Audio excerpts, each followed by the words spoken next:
Topher Jones, a guy that's been lighting up the league, so no really hurt in that from Allwine. It's a good hitter taking a tough pitch. Somebody that got a intentional walk against him the other day when Charlottesville traveled to Strasburg. Allwine misses on the 0-1. Clay Thompson in the number 2 spot in the order, going from Pasco Hernando to James Madison.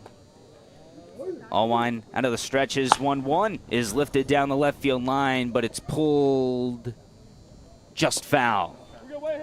So a good break there for Allwine, who's had a couple of fastballs hit hard against him so far. He hasn't been able to locate that fastball at the bottom of the zone. I think the Turks read the scouting report that he doesn't have much velo, but if you can pick up on his release, you certainly stand a good chance of making some solid contact, and they've done that so far. Jalen Evans led off the game with a double into the left center field gap. He takes off on the 1-2 pitch as Thompson fouls it away. Hit and run, something the Waynesboro Generals had a lot of success with against the Tom Sox, getting guys in motion and just putting the balls where the defenders were or weren't. And that's advantageous for a lot of teams. That's something I love to see the Tom Sox do, is find a way to get guys in motion and create chaos on the base paths. So Evans returns to second. Count remains 1-2 with nobody out. And the 1-2 is lifted to straightaway center field. Nunnally in a back pedal. And he makes the catch for the first out of the ball game. His throw goes past the cutoff man Soroy and away from the third baseman in Preston Gamster as Evans tags up to third base, and we set the Charlottesville defense. Left to right in the outfield, Walker Buchanan, James Nunnally, and Andrew Manley. Left to right in the infield, it's Preston Gamster, Jackson Soroy. Lee Sowers making his first start as a Tom Sox today at second base. Patrick Neas is at first, and Brock Clayton, who started on Tuesday for the Tom Sox behind the plate, is the battery mate with Allwine. First pitch breaking ball is called a strike on the outside corner to Josiah Seguin, a shortstop out of Japala College, hitting from the left side here, a switch hitter at the shortstop spot for the Turks. He taps the 0-1 foul over towards Charlottesville's head coach, Randy Tomlin, in that dugout along the first base side, and it's quickly 0-2 against one of the best hitters in the entire Valley League in Seguin, who's hitting .351 across 14 games so far for Harrisonburg. But he chases here on the 0-2 fastball, and Allwine gets his first strikeout. That was a really good at-bat from Allwine there. Attacked Seguin, a guy who's been really dangerous this season. And something to keep note of with Seguin, he batted lefty for his first few at-bats in the game against the Tom Sox. Last time, his first at-bat right-handed, hit one out over the short porch in right field. So we'll see how he changes his at-bats depending on what side he'll bat from later on in this game. So from one dangerous hitter to another, here's Jackson Schraft, the first baseman out of North Florida, taking the curveball for a called strike at the top of the zone. That's something Allwine has done really well so far, Luke, is get ahead of these Harrisonburg hitters. And the 0-1 is popped up. Neas giving chase over towards the dugout. It's pretty muddy over there today, but the ball does land foul. All that rain earlier created a bit of a landslide over there just beyond the dugout. Oh, yeah, walking onto the field today, I kind of had to avoid the dirt right in front of the fence because it's just all mud, and I don't want to get my Jordans dirty. That's right. I don't want to get my On Clouds that dirty either. 0-2, wave and a miss. Allwine picks up back-to-back strikeouts to end the top half of the first inning, and he escapes a major jam. Jalen Evans on the first pitch had that leadoff double, but he's stranded in scoring position as we head into bottom one from CHO Airport Field. Still scoreless between the Turks and the Tom Sox.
Welcome back to CHO Airport Field in Charlottesville, Virginia. A gloomy Thursday night for some VBL action between the 11-3 Harrisonburg Turks and the 3-9 Charlottesville Tom Sox. Apologies for any technical issues at the top of the broadcast, but I think we've got it all sorted out now. Nathan Schwartz and Luke Stefanisco, pleased to be with you tonight, bringing you the action from CHO Airport Field. Scoreless so far after Harrisonburg stranded a runner in scoring position in top one. And, Luke, this is a Charlottesville lineup that is looking to continue on its success from Tuesday night out in Strasburg. Absolutely. Some new guys in the lineup made the difference for the Tom Sox. You talk about Perry Hargett, who is not starting today, but had a solid outing there. 2 walks, created some runs, some chaos on the base path.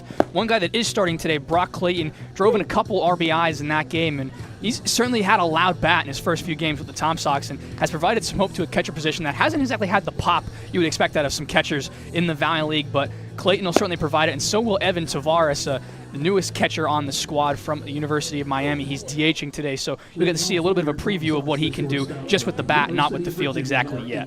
Some roster changes ahead of this one for Charlottesville, and over the past couple days, we'll get into that throughout this one. David Davila, the redshirt sophomore from Florida State, gets the nod today for Harrisonburg. The 5'9", 180-pound southpaw out of Florida toes the rubber and gets ready to face Jackson Soroy in the leadoff spot for the first time this summer, who takes strike one on the fastball at 88 right down the middle.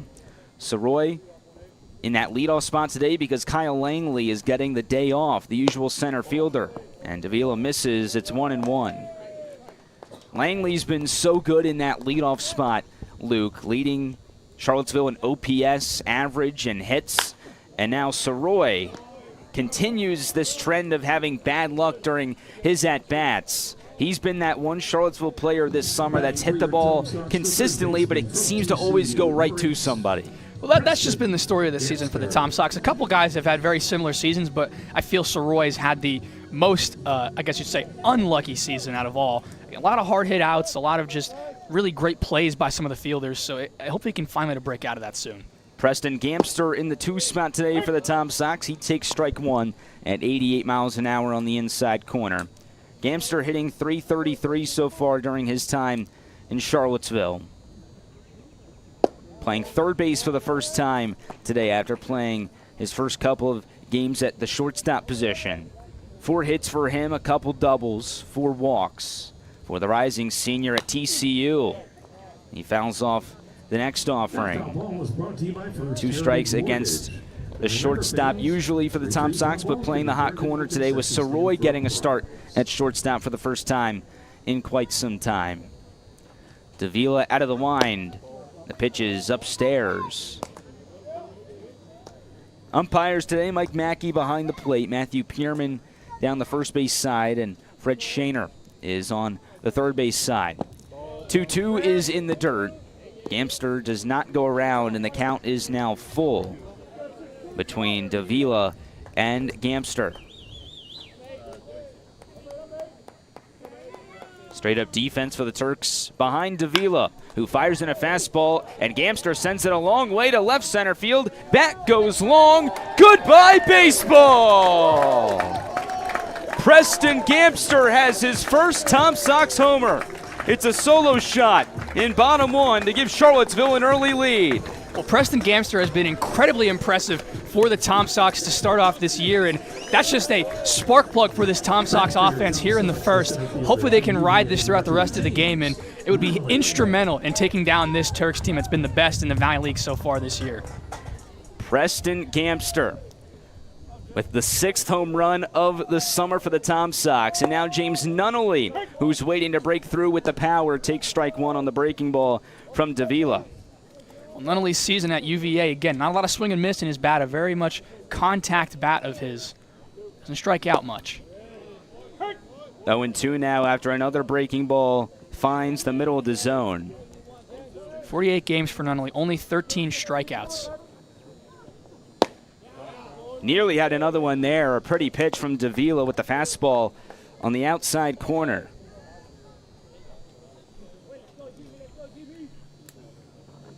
And now a 1-2 pitch. Not only a tapper right back up the middle. The shortstop in Seguin can't get there. It's a single for Nunnally. He's trying to stretch it for 2. A little too aggressive is the Tom Sox center fielder. looking for a hustle double. He gets thrown out at second base. And, you know, Luke, we talked about it in the keys of the game. Of course, our audience didn't hear it as we were talking about it, but one of my keys was limiting the errors, and there's been a lot of physical errors for the Tom Sox this season, but that's one of those mental errors that just does not need to happen at this point in the game. As Patrick Nias takes ball one. Well, Nate, I also mentioned one of my keys to the game being aggressive on the base paths, and I don't think I meant it quite that way, but I'm not opposed to it. I like the hustle. He almost did beat it out, and the slide was almost perfect to avoid the tag, but, yeah, I'm not a big fan of that. It was one of those where it hit off of the glove, it looked like, of Davila, just a little nick of the webbing of the pitcher, and it trickles its way into center field. Nunnally was thinking too immediately. He didn't even look up to see where the baseball was. He put his head down and headed straight for second base, but he was out by a good 20 feet on that throw by the center fielder, Clay Thompson. 3-0 pitch to Nias is upstairs. That's a 4-pitch walk to the Tom Sox first baseman, who's walked a good amount this year and leads the team. He's now got 8 on the season. And it's been a really good offensive inning for Charlottesville, Luke. They've scored in the first inning now for the third time in 13 games this year. They had a run on Tuesday in the first inning at Strasburg, and now get a run early at home in a crucial game to try and change the tide of the season. I think the nicer point is back-to-back games they've scored in the first. Crucial as Andrew Manley takes strike one on the outside corner. Manley has been nothing short of fantastic for Charlottesville so far this summer. A .421 average in 8 games, 19 at-bats. He's got a home run and 5 RBIs. And he's swinging here on the 0-1. It's past the glove of Schraft and into right field. Nias gets the stop sign at second base, but Manley's into first with the Tom Sox third hit of the inning. The homer for Gamster and singles now for Nunnally and Manley. And the bats are alive early. They're continuing kind of the theme of the early innings we saw on Tuesday, where the Sox put on a lot of runs on the Express, and they're making contact, they're finding gaps, they're just finding ways to get on base, which is something that we needed to see from the Sox offense that has been so hot and cold to start the year. So now a mound visit between Steel Bird, the catcher for the Turks, and the pitcher Davila. Perfect time to take you around the Turks defense. In the outfield, in left field is Ty Long. In center field, Clay Thompson. In right field, Philip Garcia. Gavin Garpuso's at third. Josiah Seguin at short. Jalen Evans at second. Jackson Schraft at first. And then, of course, Steel Bird, who just had that mound visit with Davila, is behind the plate. Here's Evan Tavares, the catcher out of Miami. He's doing the designated hitting today for Charlottesville, and he's taking strike one on the first pitch by Davila. And a scoring opportunity for Charlottesville. Runners at second and first with 2 away and bottom 1. Tom Sox lead 1-0 as the curveball is in the dirt. Good block there by Bird to keep it in an even count and keep the runners at second and first. It's Nias at second, Manley at first after his single into right. First Tom Sox at bat for Evan Tavares. And the 1-1 breaking ball is beautifully placed on the outer half. Backdoor curveball to the righty Tavares for strike 2. Tavares came in as a defensive replacement on Tuesday, did not get an at-bat, so seeing his first action against a pitcher in the VBL right here. 1-2 to Tavares is outside. Davila's loving that breaking ball right now. And he's keeping it on the outside corner to Tavares, who had a phenomenal season this spring at Miami with limited at-bats. 2-2 fastball is fouled away over towards the Turks dugout. And the count remains even at 2 balls and 2 strikes. 3 homers this spring for Tavares, only a 141 average. Did slug at .338, walked 11 times. He appeared defensively for the bottom of the 8th inning on Tuesday, but did not get a plate appearance. He gets his first here. The 2-2 pitch is way high, and now it's a full count with 2 away in the bottom half of the first between Tavares and the pitcher on the mound for Harrisonburg and David Davila. Big spot here. Both guys going to be in motion, so we'll see if Tavares can find a hole. Davila sets. The 3-2 is clubbed into left field. On the move is Long. He can't get there in time. It kicks away from him. Nia scores. Around third is Manley. He touches the plate. And the Tom Sox have scored 3 in bottom 1. Just a really bad hop for Long out there and left. He lost it as it bounced off his glove and it went behind him. He thought it went to his left. It was to his right, and Nias and Manley able to see that and get to the plate. So Sox are striking gold early, and now a mound visit here for the Turks, and we'll see if that might end Davila's day in the first. Nobody warming up right now in the Harrisonburg bullpen, so it just looks to be a mound visit right here for the Turks. 3-0 Charlottesville. If you just happen to be joining us, Preston Gamster had a solo home run with one away early in this inning. Then James Nunnally singled. He was thrown out at second base trying to get a hustle double. And the last 3 batters for the Tom Sox have been Patrick Nias, Andrew Manley, and Evan Tavares. Nias walked on 4 pitches. Manley singled into right. And right there, Evan Tavares on a full count pitch laces an RBI single into left field. There was also an error by Ty Long, the left fielder, that allowed Manley to come around to score. So it's now 3-0 with Brock Clayton coming to the plate for Charlottesville. The first pitch is in the dirt. It gets away from Bird the catcher, allowing Tavares to go to third base as he got to second base on that previous error by Long. Well, there's some of the rain playing into effect on that play. Bird slipped trying to make a throw to get Tavares at third, so the conditions affecting the play already.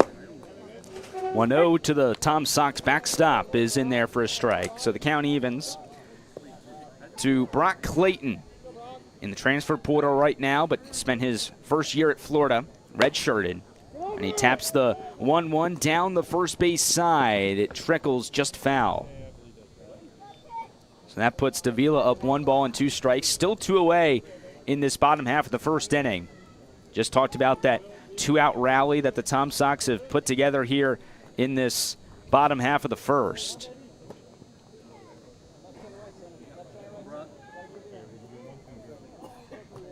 Four hits in the inning for Charlottesville. The homer and 3 singles.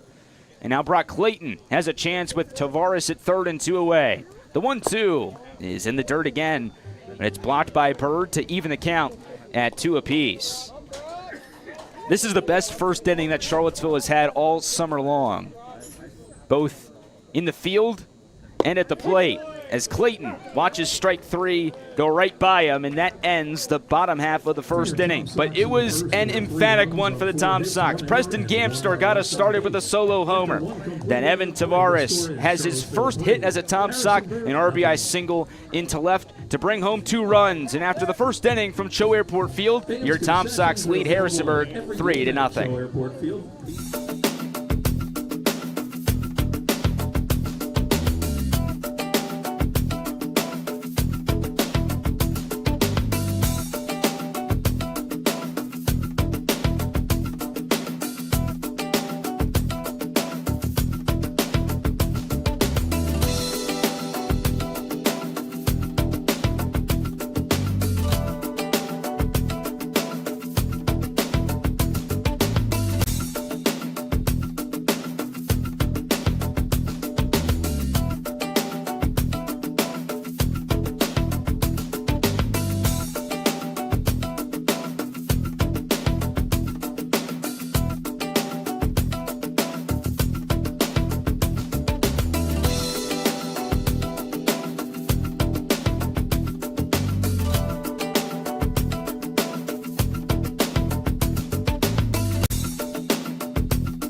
Welcome back to CHO Airport Field in Charlottesville. What a first inning for the Tom Sox. They lead 3-0 as we begin top 2. Nathan Schwartz and Luke Stefanisco bringing you the action tonight from CHO Airport Field at Charlottesville High School. 5-6-7-2 up for the Turks, starting with Ty Long out of Southern Miss, the left fielder. Evan Allwine's first delivery is in there for a strike. 85 on that heater from Allwine. A rising junior hailing from FIU, but currently looking for a new home.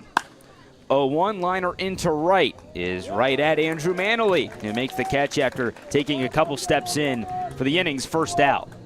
Well, last inning was certainly a surprise. The Sox putting 3 runs on David Davila, a guy who's had a very solid campaign in the VBL this year. One thing of note, his batting average against this season has been below 100, .100, .097. So the Sox kind of going against the mold there and making some plays on their own to scrape some runs across against Davila. It's 4 in a row retired by Evan Allwine as Thomas Bly takes ball 1 outside. Allwine gave up that leadoff double to Jalen Evans on the first pitch of the ball game. Then he got Clay Thompson to fly out, struck out Josiah Seguin and Jackson Schraft, the 2 best hitters on this Harrisonburg team, back-to-back. Then gets Ty Long to line out to begin this second inning, and now he's in a even count 1-1 with 1 away to Thomas Bly, the designated hitter.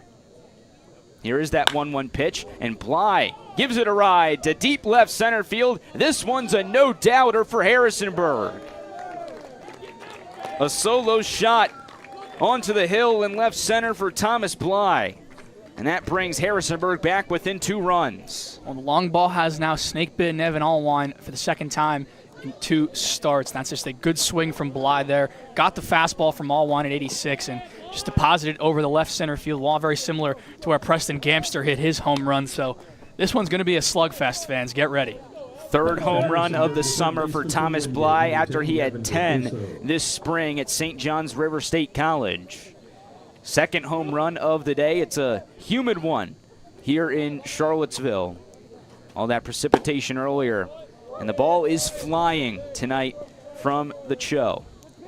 1-0 to begin to Gavin Grapuso out of Wingate, playing third base today for Harrisonburg. Here's Allwine's 1-0 offering. It's another fastball that's just off the plate. And Grapuso works up 2 balls and no strikes. Back to Evan Allwine. He's been fantastic in his first 2 appearances for Charlottesville.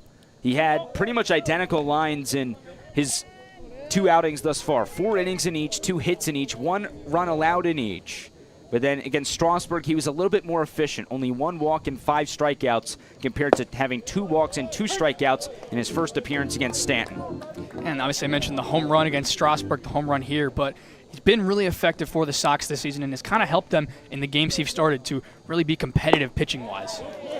Swing and a foul tip into the mitt of Clayton right there on the 3-1 to Grapuso. So now it's a full count between the righty Allwine and the lefty hitting Gavin Grapuso.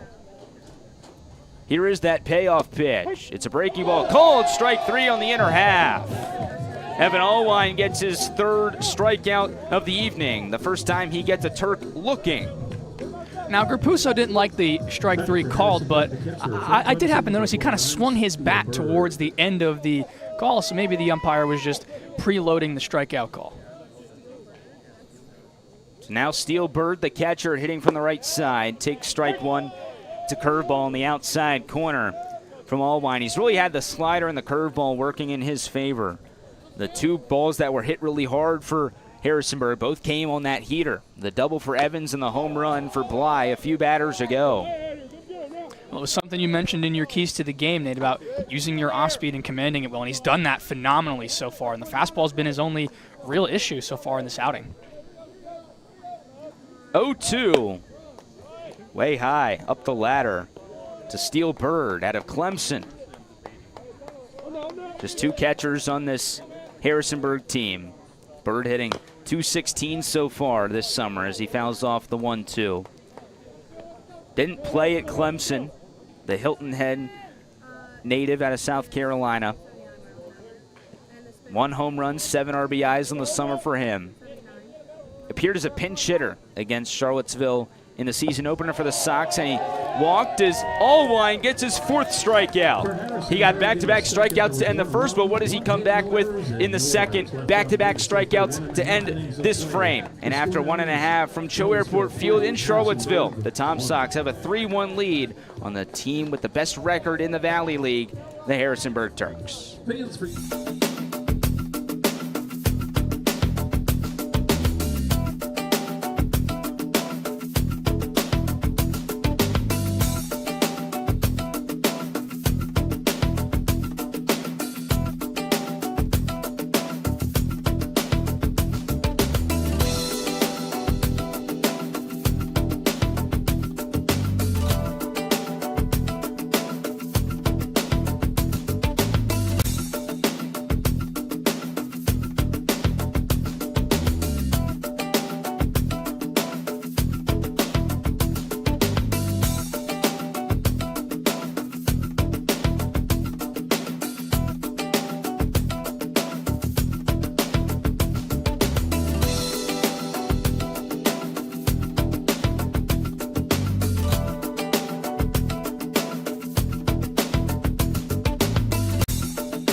3-1 Charlottesville to begin bottom two from CHO Airport Field. 8-9-1 due up for the Tom Sox. Walker Buchanan, Lee Sowers, and Jackson Soroy to hit for the Tom Sox in the bottom half of the second inning.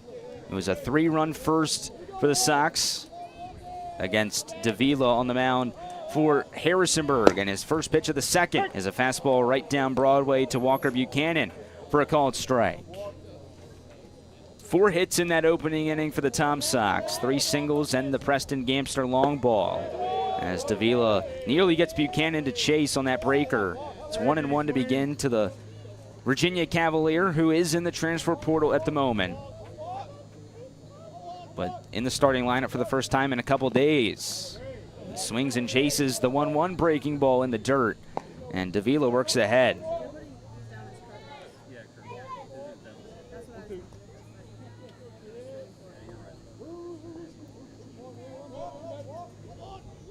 One-two off the outside corner, in the count evens to Buchanan, who's hitting for a .222 average across 6 games. 2 hits, 3 walks for the rising junior. 2-2 fastball is forked over to the second baseman, Jalen Evans, who makes the catch at the edge of the outfield grass for the inning's first out. For your Tom Sox, both starters spinning their breaking stuff really well right now and causing a lot of weak contact and a lot of missed swings, so it's been effective for both guys. So here's Lee Sowers, the second baseman, making his first start as a Tom Sox this evening. Hitting from the left side, the first pitch from Davila works its way back into the strike zone, and it's 0-1 to begin to the North Carolina product, Lee Sowers, who as a freshman this year at North Carolina had a .357 average and limited at-bats, only 5 hits for Sowers. He did have a really good game against Virginia Tech in the middle of April, where he had a multi-hit game, had what turned out to be the game-winning RBI to help North Carolina win that game against the Hokies. And now he's down in the count 0-2 to Davila in a left-on-left matchup. The pitch, a curveball, misses above the shoulders of Sowers.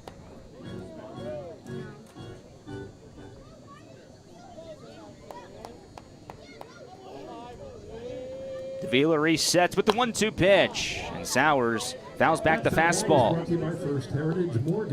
Sowers made his first appearance as a Tom Sock on the Tuesday night game against Strasburg in that 8th inning where he struck out.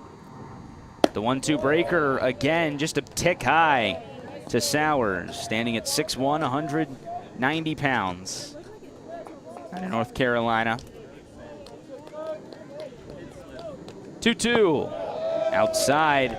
Sowers putting up a good fight against David Davila, who did struggle in that first inning. 4 hits, 3 runs, only 2 of the runs earned though after that error by Ty Long. The 3-2 is upstairs again, and Lee Sowers works an excellent at-bat. He gets a 1-out walk to flip the lineup back to the top in Jackson Soroy. That was the exact opposite of what Sowers did on Tuesday. On Tuesday, he went ahead 3-0 and ended up falling behind in the count, striking out in 3-2. But today, behind 0-2, worked a walk back to 4-2, I guess you could say. Davila kept trying to climb the ladder there like we were climbing the steps on our hike yesterday out at Humpback Rocks. First pitch to Soroy misses high. What a hike that was. Beautiful view at the end. Beautiful view, but no view more beautiful here than CHO Airport Field.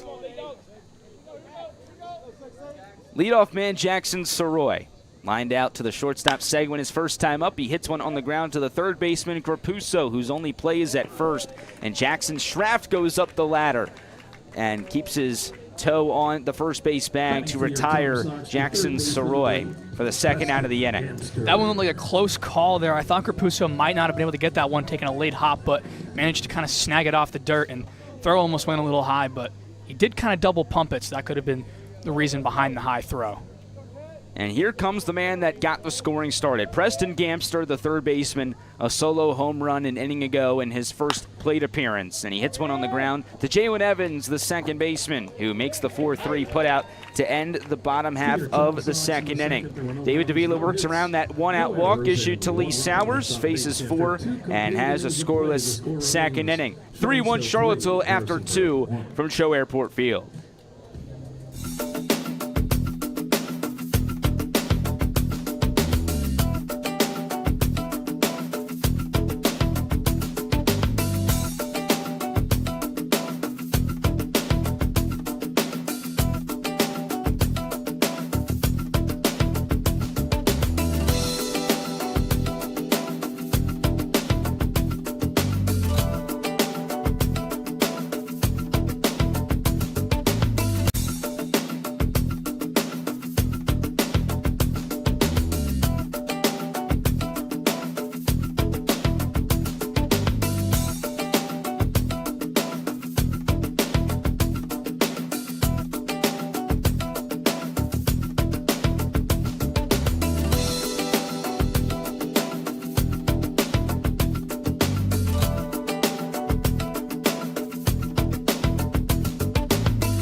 It's been a fun one so far from CHO Airport Field. Charlottesville with a 3-1 lead over the visiting Harrisonburg Turks. Nathan Schwartz and Luke Stefanisco with you here from Charlottesville.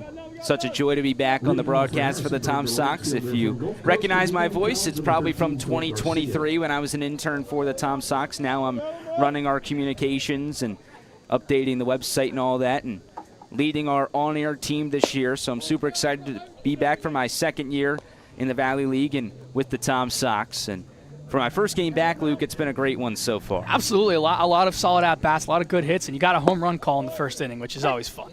Always fun as Evan Allwine returns for his third inning of work, and he faces the lone guy in the Turks lineup he hasn't seen so far in Philip Garcia, the right fielder. Garcia lines one into right field, and that's a leadoff single for the Turks. Harrisonburg had a leadoff double in the first inning, the one-out homer in the second, and now they've got the leadoff man on here in top 3 to try and get back within 1 run or maybe even tie the game or take the lead. Well, it's a chance of redemption for the first inning, having a guy in scoring position, the first batter of the game, but not being able to knock him in. Now you have a guy on first, see how you can move him over. Maybe Evans lays down a bunt with his speed that we know he possesses. But he's also got the power and the ability to split the gap, like we saw on the first pitch of the game when he took a fastball and doubled into left center. He's up with the count here, 1 ball and no strikes after the slider misses outside for Allwine. As a reminder, the Tom Sox starter has gone 4 innings in each of his 2 appearances so far, 1 out of the bullpen against Stanton, and he started last Thursday against the Express. Tom Sox as a whole this year as starting pitchers coming in with a 5.40 ERA compared to a 7.88 ERA for the bullpen. And Allwine's start last week, a big reason why those numbers have dipped much lower. And the starting pitching as a whole for Charlottesville over the last few days, Luke, has been fantastic. I mean, you go back to Monday night in Winchester, Tim Lawson was fantastic. And then I thought what JT Gibson did on Tuesday at Strasburg, despite him giving up 2 runs in the 3rd inning, he was stellar. He had his punch-out stuff working on Tuesday, and it was beautiful to watch from the stands. Allwine's pitch is softly lined to Soroy, who elevates and makes the catch. Soroy putting on a clinic there at shortstop, and he gets the inning's first out. A little bit of a snow cone there. When he went up, I thought it was going to sneak over his glove, but it just kind of hung right off the edge of his glove, and a daring throw back to first base to try and get Garcia, but not in time with the effort, though. However, very commendable. So Jalen Evans is robbed of a single up the middle. And now Clay Thompson digs into the right batter's box. He squares the bunt. And with the corner infielders crashing, he pulls back. The pitch is upstairs. It's 1-0 to begin to Thompson, who's headed to James Madison this fall. getting to play against some of his future teammates here that are on the Tom Sox. There's the 1-0, and that's a pretty curveball off the right hand of Evan Allwine to even the count. He's had his off-speed stuff working. I'm sure that makes you happy as you wanted it to be, and it's been phenomenal from Allwine. He's had his breaking stuff working. Let's see if he can get the fastball a little bit more lively and a little bit more moving. It's really just about that location on the fastball, especially when it's sitting in the upper 80s. It's not going to blow anybody out of the water. Didn't locate it perfectly right there, but it was enough to fly out to Manley there and right. Yeah, got it at 86. Thompson had a decent piece on it, maybe just kind of caught it off the end of the bat, and Manley, a few steps in, nice easy catch. So now another tough test in Josiah Seguin. Strikeout victim back in the first inning. The first of 4 so far for Evan Allwine, who had 5 a week ago against the Express. Looking to match that season high with 1 more. 2 more would give him that new season high if he were to get there. Runner at first is Philip Garcia after his leadoff single. The 1-0 to Seguin is in the dirt, but Clayton does a great job of keeping it in front. Luke, boy, was he busy on Tuesday out in Strasburg. A lot of wild pitches thrown by the Tom Sox, but Clayton did his best to keep a lot of those, what would have been wild pitches, in front of him. Yeah, and he got beat up for it, but I think it definitely showed in his first start what he's willing to do for the team.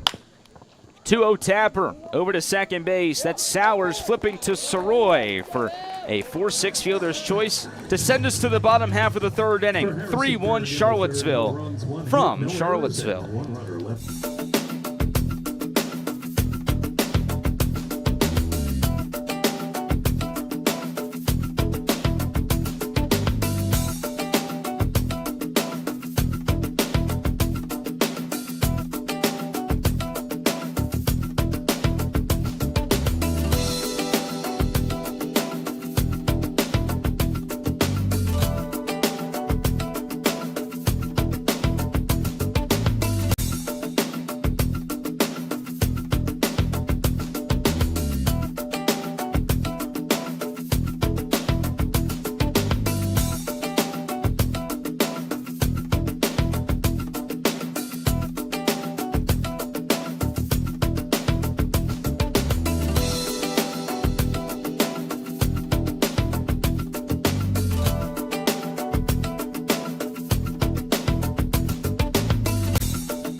Bottom 3 from CHO Airport Field. 3-4-5 due up for the Tom Sox, starting with James Nunnally, who is headed to Mississippi State this upcoming fall, transferring from Virginia. And the first pitch to the newest Bulldog is popped up to the second baseman in Evans, who makes the catch for the first out of the inning.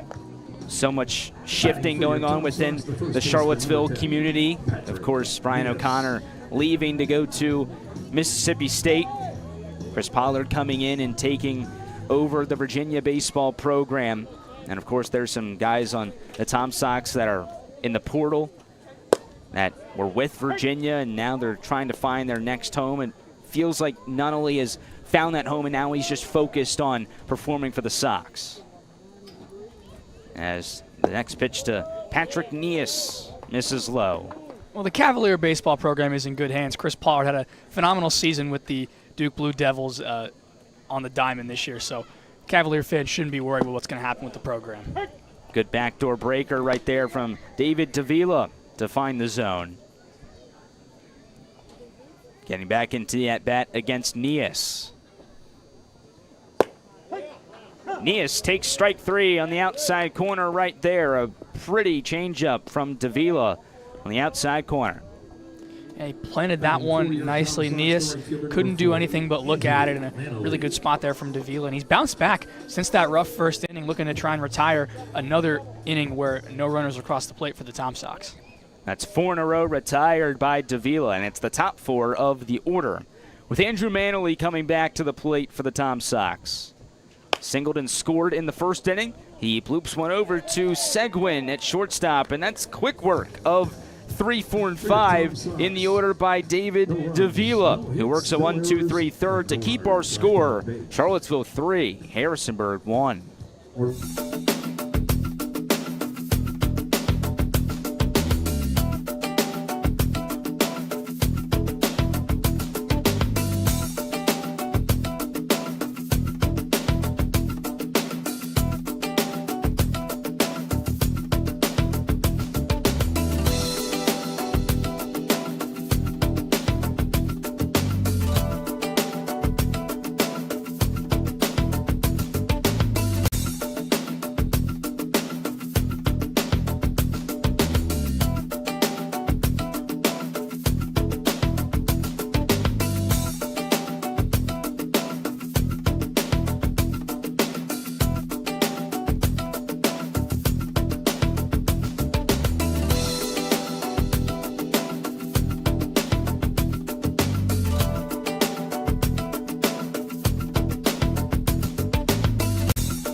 4, 5, and 6 due up for the Turks in top 4. Nathan Schwartz, Luke Stefanisco bringing you the action here from CHO Airport Field.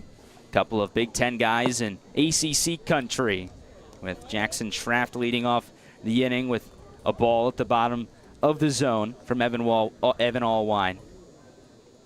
Fourth inning of work for Allwine as Schraft pops up the 1-0. It's into left field. Soroy going back. Walker Buchanan charging in, and Buchanan makes his way all the way to the shortstop position in the infield.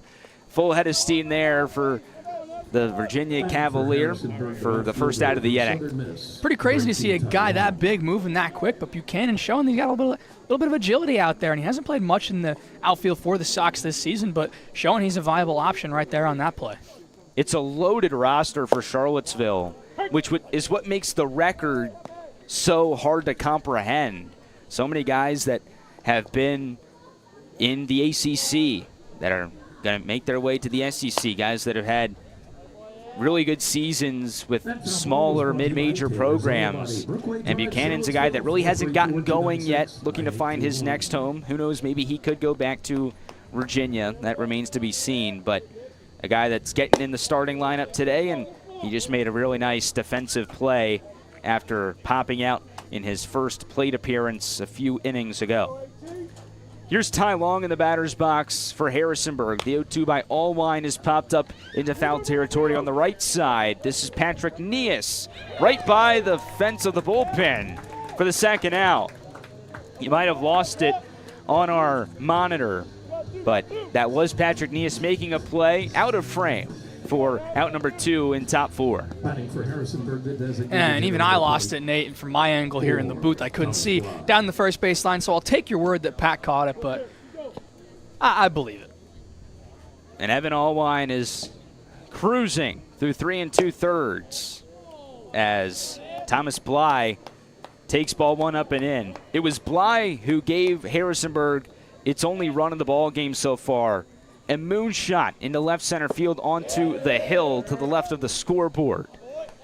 Bly did go around on that last offering, a slider from Allwine. And the count is 1-1 with 2 away in the top of the 4th. 3-1. Charlottesville leads in game number 13 of its season. Allwine's 1-1 curveball is fouled straight back. And it puts Allwine 1 pitch away from getting out of the inning with what could be his first 1-2-3.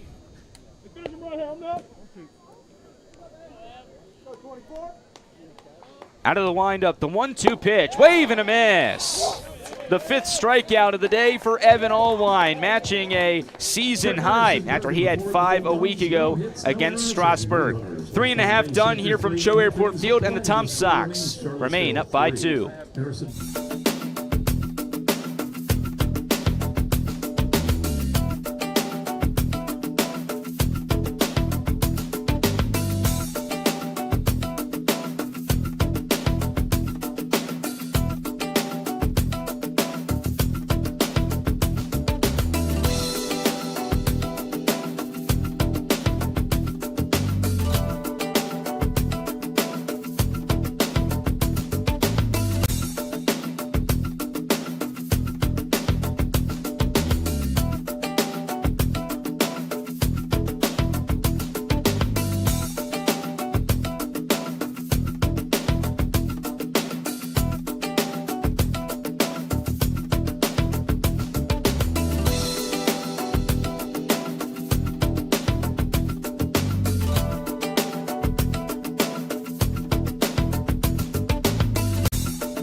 Bottom of the 4th from CHO Airport Field in Charlottesville. The Tom Sox bring 6, 7, and 8 in their order to the plate in the bottom half of the 4th inning. 3 runs in the first for the Tom Sox, nothing across the last 2. Evan Allwine has been fantastic on the mound for the Sox, as has David Davila after that first inning, and he gets Evan Tavares to chase a first pitch fastball for a swinging strike 1. A fastball only at 85. Davila's velocity a little bit of a tick down, but still got some nice stuff. 0-1 is outside, and the count evens to Tavares, who had an RBI single his first time up. RBI drove in Nias, and then Andrew Manley scored on an error by the left fielder in Tai Long. Tavares pops up the 1-1, giving chase is Steele Bird, the catcher, and the ball actually lands on the press box on the roof of it, right above our heads, and the count moves to 1 ball and 2 strikes. I've spent a lot of time at this field, Luke, and that might be the first time that I've ever heard a foul ball hit off of the roof. Well, it is a tough angle. The fence protects a lot of foul balls, but that one kind of hit straight up and just traveled very short distance.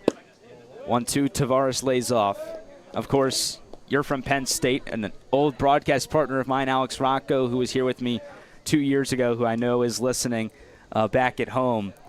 We did a good amount of games, good amount of innings. I don't know if we ever came even close to a foul ball like we just did as Tavares goes down looking. But, you know, got to keep that Big Ten connection going. Jeremy Rose to my left doing the social media today, another Penn State student. Rising junior is Jeremy. Rising sophomore, you are Luke. We've got Daniel Stein on the on-air team this year from Maryland. And then Landon Weaver, the Hokie, joins us for the on-air team as Brock Clayton lines out to the second baseman and Jalen Evans. 2 quick outs here for David Davila, Luke, and he has been sensational ever since walking Lee Sowers with 1 out in the second inning. Well, I had to feel the first inning was an outlier. I mean, a batting average against below 100 until the day, and certainly maybe creeping back towards that number, but Sox struck gold early, and they might not be able to strike much more. Swing and a miss on the first pitch to Walker Buchanan, who we talked about in the top half of the inning of having that really good defensive play. He popped out in his first plate appearance to lead off the second inning. And he does go around here on the 0-1 to quickly make it 0-2. The Tom Sox have not recorded a hit since Tavares had that RBI single in the first inning. And that stays true here as Buchanan goes down looking on 3 pitches. How about the response for David Davila? He's retired 8 in a row after walking Lee Sowers with 1 away in the second inning. And we are cruising through 4 innings from CHO Airport Field. It's 3-1 still in favor of the Tom Sox.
Welcome back to CHO Airport Field, 3-1 Charlottesville to begin the top half of the 5th inning. As we get ready for the inning, let's take a look at the Valley Baseball League standings. Right now, Charlottesville 7 games back of the Turks in the South Division. Harrisonburg boasts the best record in the Valley League this year. It's clear right now that the North is a little bit more better overall than the South at the moment, but it's a long season. It's 42 games to decide who makes it into the separate seeds.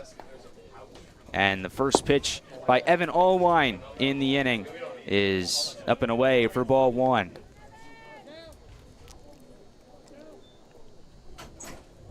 Allwine's back out for a 5th inning for the first time this summer. He's gone 4 innings in each of his first 2 appearances, 1 out of the bullpen. That came 2 weeks ago against the Stanton Braves, and then a 4-inning start a week ago against the Strasburg Express.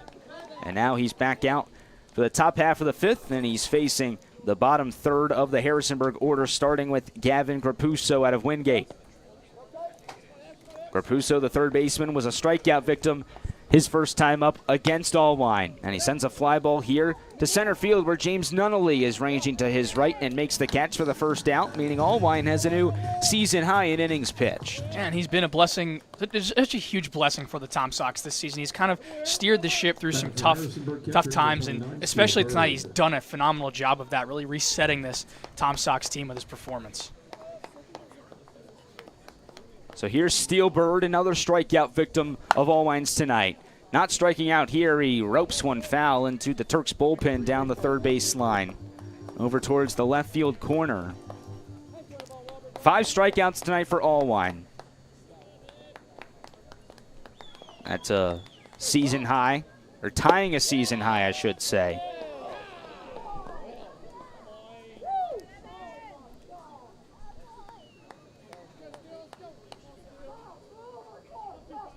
Here's the pitch. Down and away and past the glove of Clayton. That one actually hit off of our mic. That's where that noise was. So the count now 2 balls and 1 strike with 1 away in the top of the 5th. The pitch by Allwine is a heater, and it's a beauty. Called strike 2 on the outside corner. Even count between Allwine and Bird, the catcher out of Clemson. Allwine's delivery. Called strike 3. The 6th strikeout of the evening for Evan Allwine, a new high on the 2025 summer. Yeah, he's been phenomenal tonight, and again, it's hard to come up with new ways to describe how his performances are, but he's just been electric for the Tom Sox. And again, it's just these, using his fastball, locating it well, and then that off-speed stuff we spoke about, just being phenomenal. The longest appearance by a Tom Sox pitcher this season was Eli DeRossi Citron's 5 innings against Woodstock back on the 2nd day of the summer, June 1st. 7 strikeouts have been the most in a single performance by a Tom Sox pitcher. That came on Tuesday, actually, when J.T. Gibson struck out 7 across 3 innings against Strasburg. Evan Allwine has a chance to tie both of those marks right here. He won't get either, as Philip Garcia smacks a single past the 5-6 hole and into left field for his second base hit of the day. So he's now 2 for 2 after having a really good day against the Tom Sox back on May 31st. No hurt, though, there for Evan Allwine. It's just a single. Now you got to find a way to get out of this inning here, though, obviously, with some danger on the base paths. And Jalen Evans, a guy who had a big hit off of you in the first at the dish. And that's a notable 2-out single for Garcia because it flips the lineup back to the top of the order for Jalen Evans, who's 1 for 2 today, but he's hit the ball hard both times up. First pitch to him is above his shoulders for a ball. Evans with a leadoff double on the first pitch of the ball game. Then he lined out to Jackson Soroy for the first out of the 3rd. Allwine's 1-0 fastball catches the outside corner and the count evens. But quickly back to Garcia. Talked about his performance against Charlottesville in the first matchup. He was 4 for 5 in that one with an RBI. He's 2 for 2 today, so on the season so far against the Tom Sox, he's 6 for 7. He loves hitting at CHO Airport Field. I mean, who doesn't love hitting at CHO Airport Field? What a nice place. I'm sure You hit some fungo the one time we took. I did. Fielding. So how'd you like hitting here, I should say? Shaking off the rust. The park feels like it plays a little smaller than it should, honestly. Although I was hitting him from the pitcher's mound, so maybe that's why I was getting him close to the warning track. Who knows? Good fight here between Evans and Evan Allwine. Again, Allwine, with 1 out, matches the Tom Sox season high in innings pitched with 5. With 1 strikeout, ties the Tom Sox season high in strikeouts by a single pitcher in 7. There's nobody actively throwing in the Tom Sox bullpen. It appears to be Allwine's inning to finish in a 2-2 count with 2 away. Here's the pitch. And it's lined into left field again. Back-to-back singles for the Turks off of Evan Allwine. And that brings the go-ahead run to the plate for Harrisonburg just like that in Clay Thompson. Yeah, well, this Clay Thompson might not be on the Golden State Warriors, but he has a golden opportunity to score 3 here if he were to hit one out of the park. And this has all of a sudden turned into a really interesting situation for the Tom Sox, who have had leads throughout the summer that have not been kept going into the late innings. Allwine's got to buckle down here against Thompson, the center fielder hitting in the 2 spot. That's a good start. A called strike, a fastball at 84 for Allwine, who is losing a little bit of velocity on the fastball. This will be his 70th pitch coming up. There's runners at second and first with 2 away for the Turks. Philip Garcia leads at second, and Jalen Evans is at first as the 0-1 is fouled off the front foot of Thompson.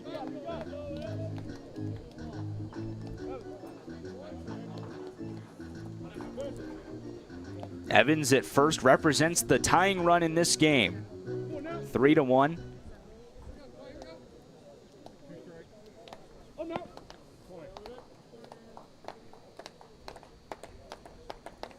Allwine gets a new baseball and resets from the first base side of the rubber. The 0-2 is in the dirt.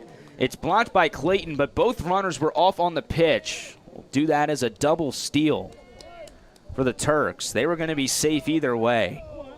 So Garcia takes third, and Evans takes second. Now the tying run is at second base for the Turks. Anything in the outfield that falls ties the game. Allwine's 1-2. Just below the knees of Thompson, and the count evens. Yeah, that was a beautiful pitch by Allwine there. Thompson just had to look at it and pray that it wasn't a strike, and he'll live to see another pitch. Big pitch right here for Evan Allwine. It's upstairs for ball 3. First base is open, but you do not want to face Josiah Seguin with the bases loaded, who feels like he's due for a base hit. Also the league leader in RBIs on deck with Josiah Seguin, so not the guy you want to face with the bases loaded. The 3-2 to Thompson is just fouled off. Second time in this at-bat for Thompson where he's fouled one off his front foot, and he felt that one a little bit more than he did the last one.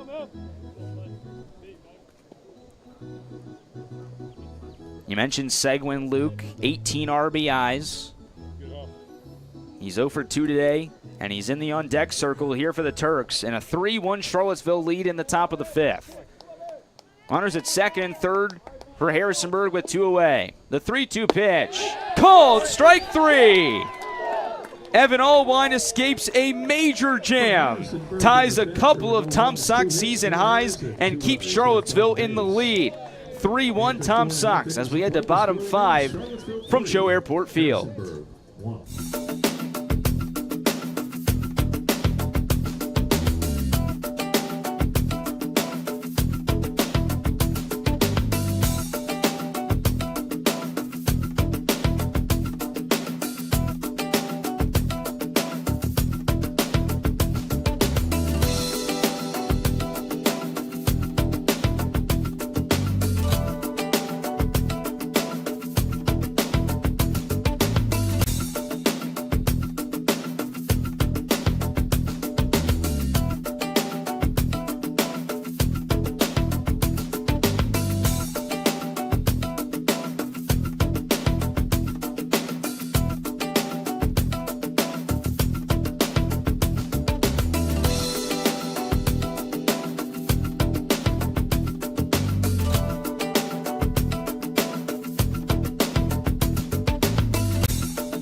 What a start by Evan Allwine, the rising junior out of the transfer portal.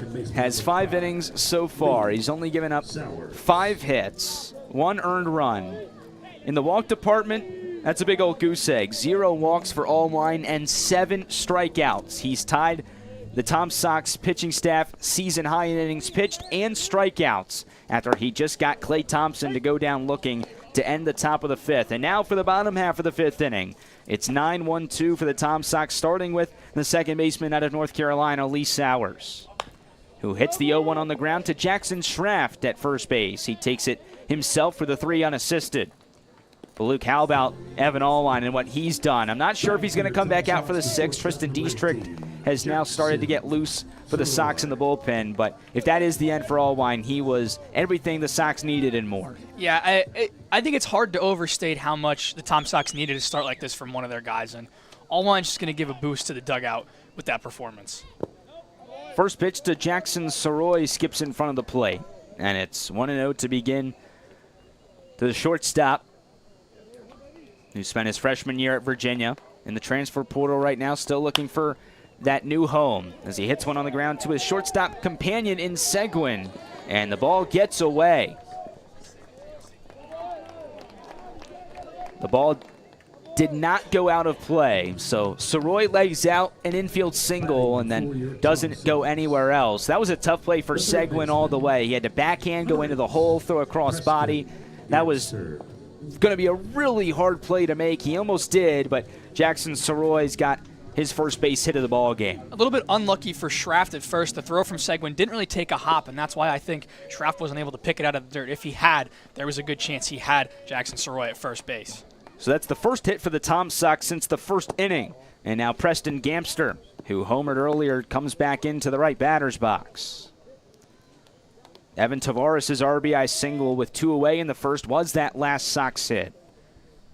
Prior to Soroy's hit, Davila had retired the lineup the entire way through, 9 in a row, 1-9 straight for David Davila, who has done everything that Harrisonburg has needed and more after that rough first. But he's got to work out of trouble here in his 5th inning of work. Gamster taps one just foul down the third base side.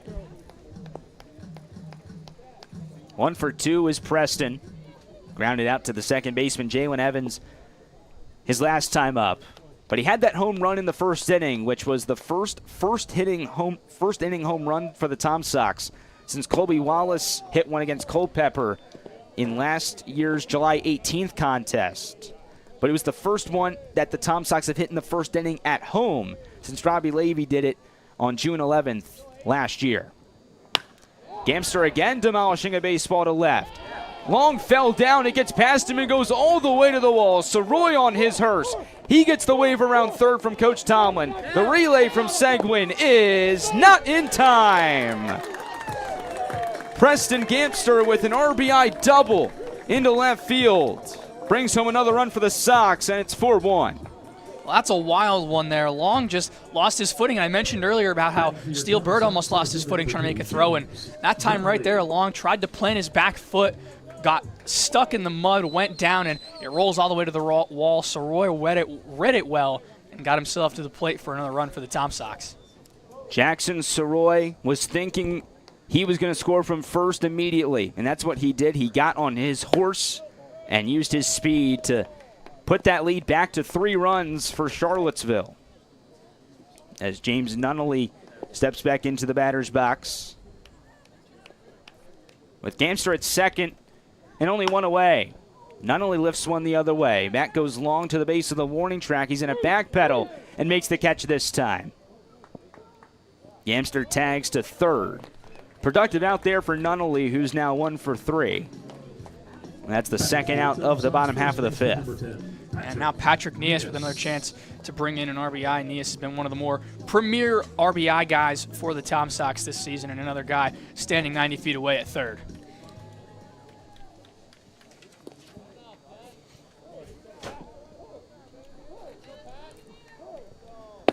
First pitch to Nias is up and in for ball 1. And after that RBI double, there is now action in the Harrisonburg bullpen. Looks like Tim Tyler and Robert Loper are getting loose for Harrisonburg. It's Tyler now getting up and throwing now as the rain is falling in Charlottesville. Nothing crazy with that rain, just a slight mist right now, light rain. Nothing to prevent us from continuing play in this one. And a 4-1 Tom Sox lead in the bottom half of the 5th inning. 1-2 count against Patrick Nias. Make it 2-2. After that breaking ball, doesn't do a whole lot of breaking. Nias is 0 for 1. He went down looking his last time up. Walked and scored back in the 1st inning. Runner at 3rd in Preston Gamster. And the 2-2 pitch. Some chin music to Nias.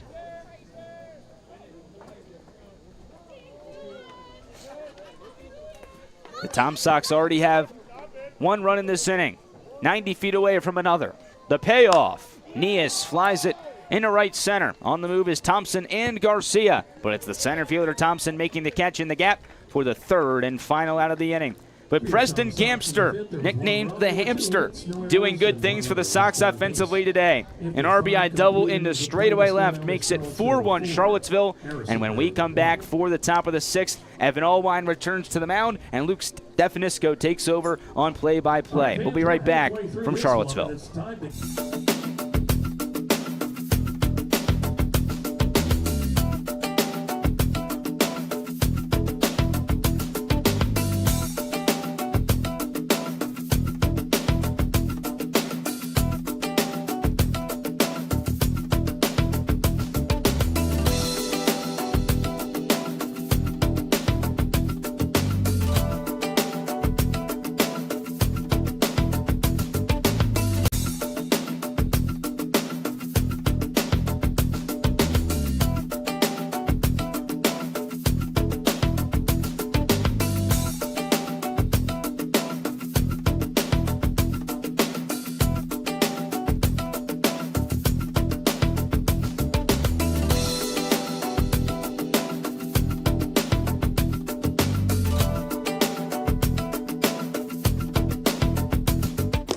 Well, as the soft rain falls, the Tom Sox take the field once again here in the top of the 6th inning. Luke Stefanisco and Nate Schwartz bringing you the coverage of this Valley League baseball contest here from CHO Airport Field. The Tom Sox leading the Harrisonburg Turks 4-1. And leading off for the Turks here in the top of the 6th will be the shortstop Josiah Seguin. Seguin today, 0 for 2, strikeout and fielder's choice as he flies that one out of play down the left side. Evan Allwine once again doing work here, looking to set a new season high for the Tom Sox in innings pitched. 0-1 is driven to deep left center field. Nunnally on his horse. This one is caught! A phenomenal effort by Walker Buchanan out in left center field, and what a play by the big guy.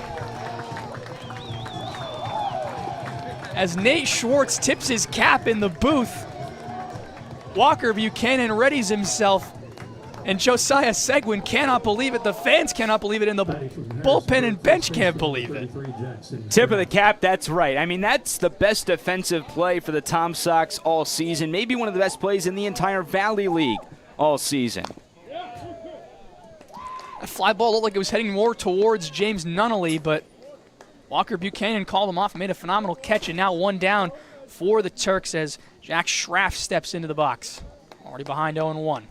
Next pitch from Allwine, a change up there, and Schraff out in front. And he'll fall behind 0-2.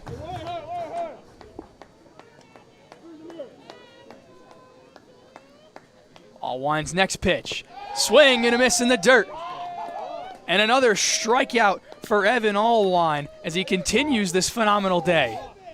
It's the best pitching performance by the Tom Sox all season, both solely for Allwine specifically and for the entire team.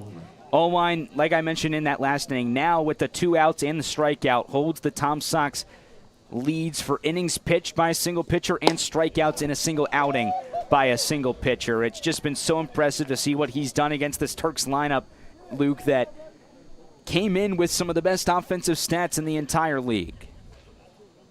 Next pitch after the first pitch ball just misses in a very similar spot. And Allwine consistent there with those two pitches, both at 84 miles an hour on the outside half. So now the 2-0 pitch to Ty Long. Long clubs that one into left field for a base hit. And so a 2-out base runner here for the Turks. And we'll see if that's all she wrote for Evan Allwine, or if Coach Randy Tomlin will give him the grace to go get one more out.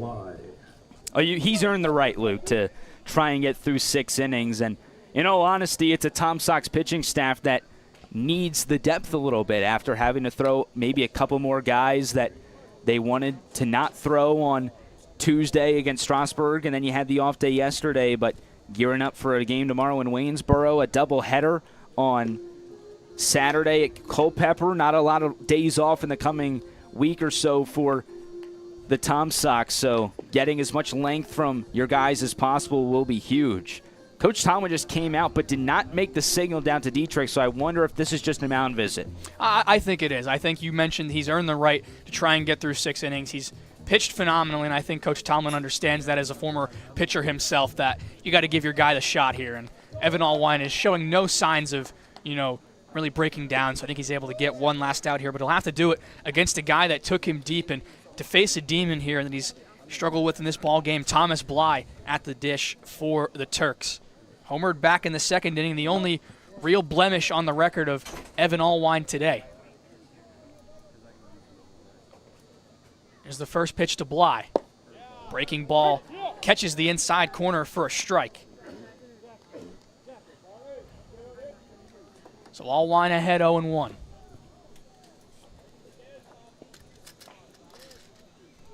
Next offering from Allwine.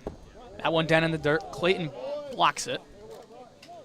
And the count will leave it up at 1-1. Everyone in the ballpark right now, eyes locked on Allwine here. Looking for 6 innings of 1-run baseball. Here's the 1-1. That one down in the dirt. Clayton once again blocks it. And, geez, Nate, he's really done in the nitty-gritty down and blocking these pitches. I mean, he's just eating baseballs, and that's just something that Charlottesville has needed. You had Kagan Costa, Jesus Cesari on the roster over the last couple of weeks, Jackson Tone as well. Nothing against those guys, but Clayton has just been so much more efficient at keeping the ball in front and not allowing runners to advance. 2-1 now from Allwine. Clips the outside half. And 2-2 now the count. Allwine a strike away from 6 one-run innings of pitching. Checks the runner along over at first. Allwine's 2-2. Tapped foul, back to the screen, and we'll do it again. 77 there on the breaking pitch. Bly maybe a little bit out in front, but managed to fight it off and stay alive.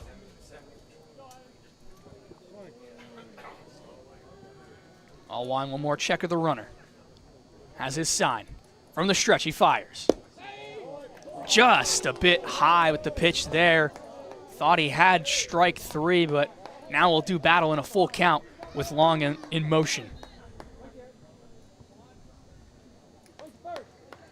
Allwine, one final look over to first. The 3-2. Swing and a miss.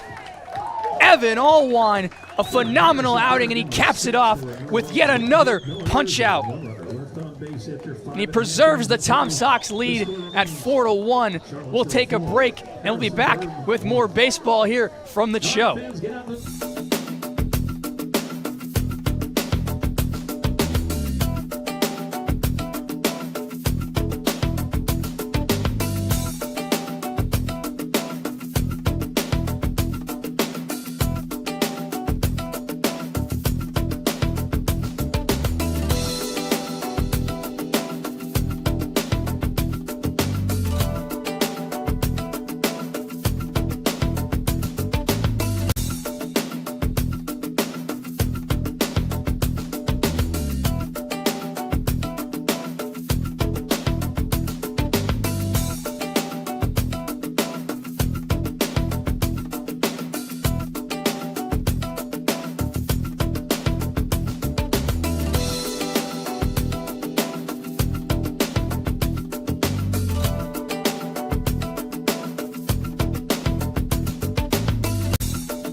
Well, after Evan Allwine closes his outing with a phenomenal ending, a punch-out, the Turks will respond with one of their best arms. Tim Tyler takes the bump, relieving David Davila. And Nate, Tim Tyler was phenomenal against the Sox back on May 31st. Unbelievable might be an understatement, Luke. It was one of the more dominant pitching performances I've seen since covering college baseball. 4 innings, no hits, no runs, only 1 walk, and 8 strikeouts on 55 pitches. He mowed down that Tom Sox lineup, albeit it was the first game of the season for Charlottesville, and using the wood bats is a bit of an adjustment, but that doesn't take away from what he was able to do. We'll face some new guys here in this inning. He didn't see all 3 of the batters due up for the Tom Sox: Andrew Manley, Evan Tavares, and Brock Clayton. So we'll see if it was just the guys he faced on day 1, or if it'll not contribute the first pitch there on the outside for ball 1. So Manley ahead 1-0.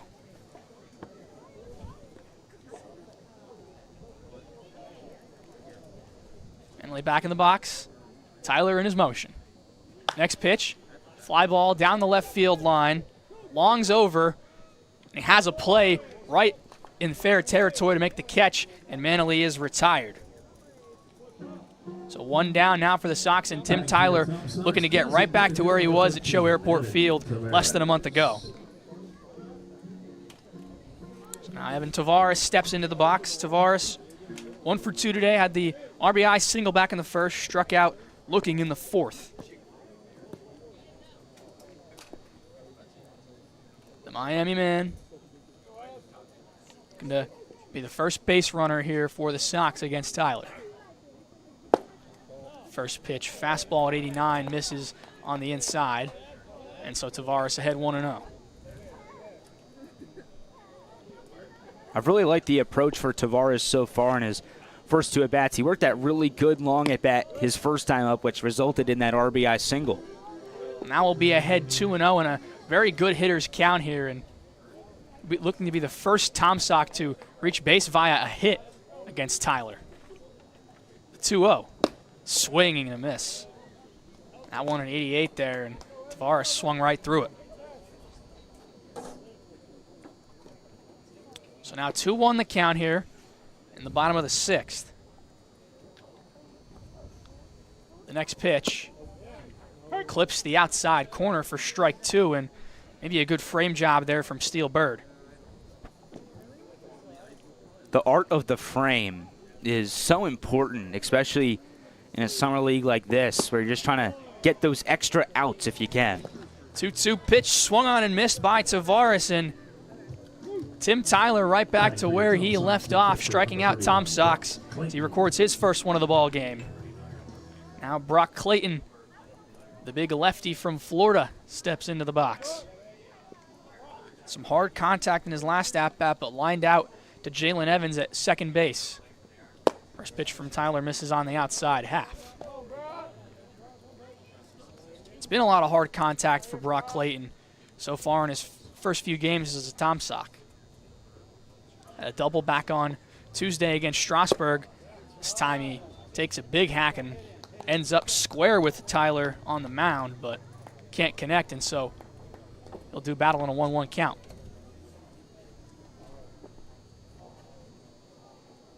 Tyler in his motion. The next pitch is flied into foul territory down the left field line and out of play. I think what makes Tyler so effective is the way he tunnels his pitches. He has a really good delivery, a funky delivery, that 3/4 slap from the left side, especially for a right-handed hitter. Really tough to see. Here's the 1-2 to Clayton. Foul tipped, but Bird can't hang on to it, so Clayton gets a new lease on life here in a 1-2 count.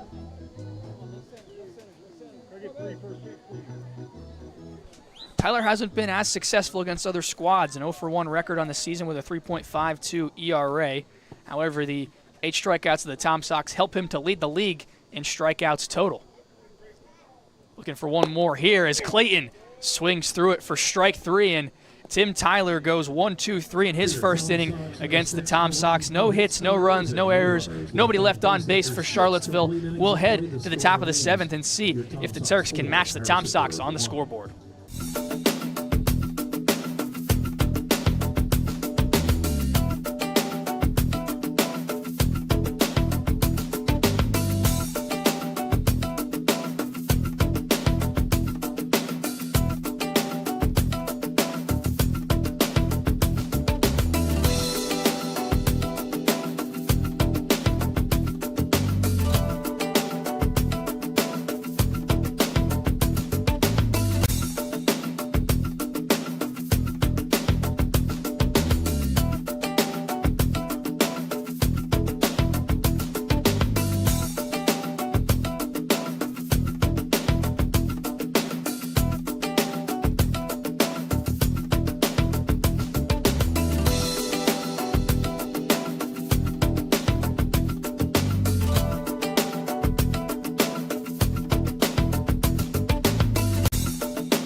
Evan Allwine's day is officially over from CHO Airport Field, and what a phenomenal outing it was for the righty out of Florida International. And Nate, you have his final line. I sure do, and it's the best one for a Tom Sox pitcher this summer, Luke. 6 innings for Allwine, 6 hits, 1 earned run, no walks, and 9 strikeouts for Evan Allwine on 90 pitches, also the most thrown by a Tom Sox pitcher this summer. And it's exactly what Charlottesville needed. Coming off the off day, coming off a 4-game losing streak, Charlottesville hasn't won a game in 9 days. So to have the offense jump out to that early lead and then Allwine back it up with his 6 innings was phenomenal.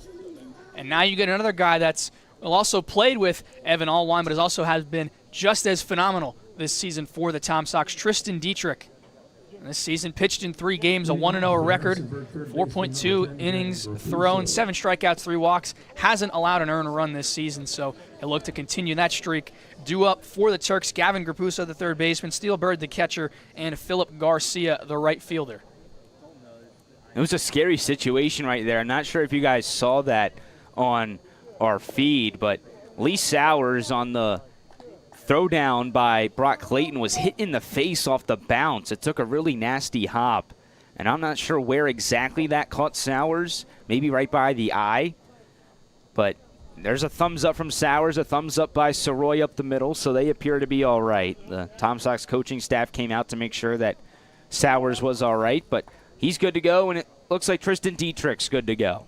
Sowers in his sports glasses seems to be all right. Dietrich's first pitch of the outing, and that one clips Grapuso, maybe on the elbow guard or somewhere on the inside of his body, so he'll get a free pass down to first base and a first pitch base runner for the Turks. And it's funny, Allwine was so efficient, didn't allow a free pass all night long, and then the first pitch thrown by the new guy is a free pass. That's just funky how the game of baseball works sometimes. Now the Clemson man, Steele Bird, and the first pitch to Bird is outside for a ball. Brock Clayton lets Tristan Dietrich know to calm down. You've done this a time or two. Dietrich now in his motion. Checks Grapuso over at first. Now comes to the plate. That next pitch down low at 89. Dietrich will work his velocity around the low 90s, high 80s. He'll typically vary around there. And a 2-0 count here to Steele Bird. His next pitch. Inside for ball 3. So now a 3-0 count after he hit the first batter, and we'll see if Bird will even lift the bat off the shoulder.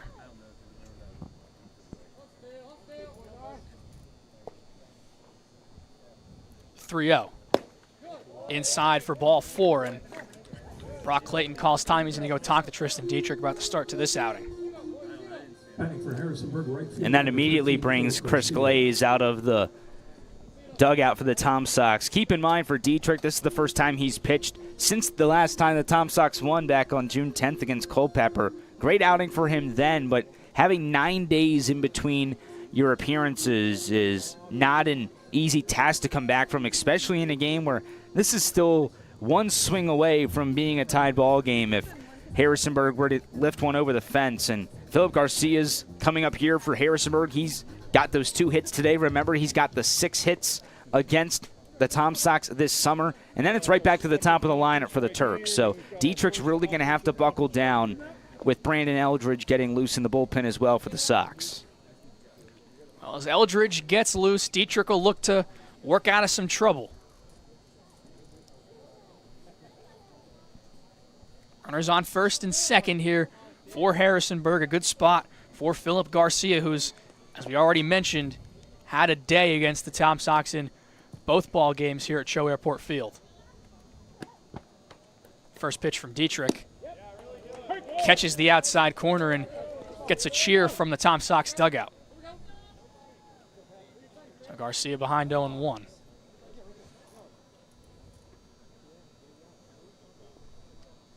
Runners take their leads. Dietrich will check Grapuso at second. One extra look. Now we'll come to the plate. Garcia fouls that one off of Clayton, and That one might have got him in a bad spot. He seems no worse for the wear, and be back in on an 0-2 count here to Garcia. Clayton's fired up after taking that one maybe off his chest protector. Hoping for a out recorded here by Tristan Dietrich. The 0-2 pitch. Tapped foul once again off Clayton. And remember, one of my keys to the game, locating the off-speed for strikes. When you don't get ahead of hitters, you have to rely on that fastball. That's fine, but you have to remember location is key, whether he decides to go to his off-speed here up 0-2 or whether he decides to just challenge Garcia with the fastball. Certainly do that. Here's the 0-2. Just missed on the outside. Went with the off-speed there. A slider at 78 just missed the corner. And when you try and find the back door, that's the perfect spot for it because that likely induces a ground ball the other way, maybe even a pop-up. Here's the 1-2 pitch to Philip Garcia. Ground ball right side into the hole, a base hit. Manley up with it, they'll hold the runners. And so the bases will be loaded now for Jalen Evans. Nobody out. And the Turks finding a way to maybe put some runs on the board here against Dietrich.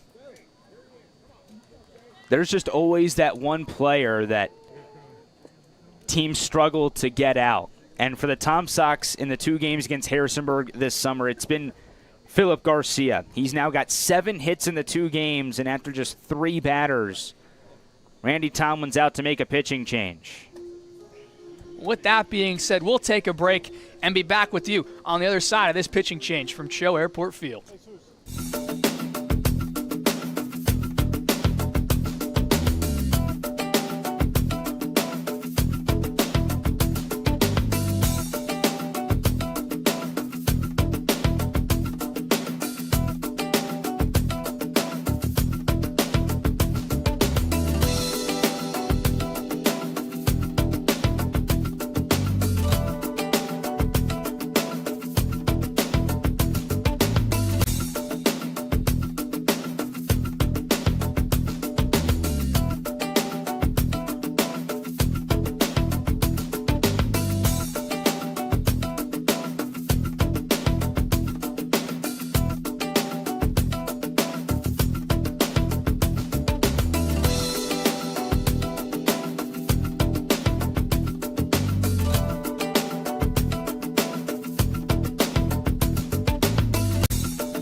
Well, for the Tom Sox, it'll be Brandon Eldridge coming out of the bullpen for Charlottesville. On the season, 1 game pitched, and no one run record, only recorded 1 out in the inning that he pitched with a ERA above 100, 3 walks, 5 earned runs, and a whip of 18. So it wasn't the first outing that Eldridge would have wanted, but certainly looking for a big rebound here in a high leverage spot against the Turks. The bases loaded and nobody out. This is where you need guys to buckle down. You need a gutsy performance. And for Eldridge, you know he has the chip on that shoulder. You know that he doesn't find what he did last week against Strasburg as an acceptable outing. So he's had a week off to reset, reevaluate, to work on some stuff in the bullpen, to, reflect on what happened in that game. And now he's got an opportunity to see if he can right that wrong last week against the top third of the Turks order with the tying run at first base and the go-ahead run coming to the plate. Trevor Booten also getting warm for the Tom Sox. Maybe just as a bit of a backup right now. Eldridge settles in, checks the runners, and delivers the first pitch. That one up high. Got some nice velocity on it, though, 89 miles an hour from the righty. So now Jalen Evans, 2 for 3 today, and he's ahead 1-0 here in the top of the 7th inning with the bases loaded. 1-0 from Eldridge. It's a high fly ball. Left field. Buchanan's back and he's under it. Throw goes to the cutoff man, Soroy. The runner from third, Rapuso, will score. So it's a sac fly for Jalen Evans, but Walker Buchanan prevents any more movement. So runners on first and second with one out now for the Turks. And that's not best case scenario for the Tom Sox, but they will absolutely trade the out for a run right there. Still have that 2-run lead. You keep the tying run at first base, and you're going to make either something in the gap or a big fly beat you. And good job by Eldridge to induce that fly ball, even though that looked a lot further off the bat than it wound up being, Luke. Eldridge looking to settle in here. That first pitch breaking ball is a called strike. 75 miles per hour on that one, clipped the zone. So he'll move ahead of Clay Thompson, 2-hole hitter, 0-1.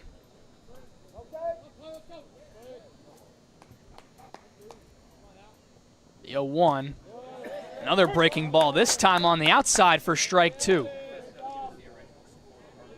And again, I keep going back to it, being able to locate the breaking ball for strikes. It's a slider here for Eldridge. He went elevated, strike 1, low for strike 2. What does he do here for the third pitch? Well, we will see. The 0-2 to Thompson just missed, maybe a little bit up high, and so the count will run to 1-2.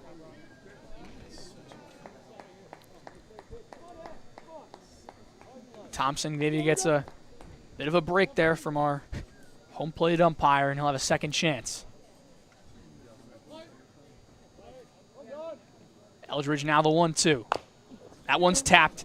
Back to the mound. Eldridge fields it cleanly. Fires on to first. Nias, and it is in time. So 1-3 on the put out, and Eldridge working a solid outing, looking to try and preserve the lead for the Tom Sox, but he's got a dangerous man at the plate. And what I loved about that play from Eldridge is that the moment wasn't too big for him. He calmly came off the mound. He was ready to field his position. He didn't try to laser it over to first. He took his time, threw a comfortable ball to first base, and made sure to secure that second out. Here's the first pitch to Seguin, and that one dusts Josiah off the plate inside for ball 1. This is not the guy you want to face in this spot. You already mentioned earlier in the broadcast, the league leader in RBIs, a guy who had a home run against the Tom Sox all the way back on May 31st.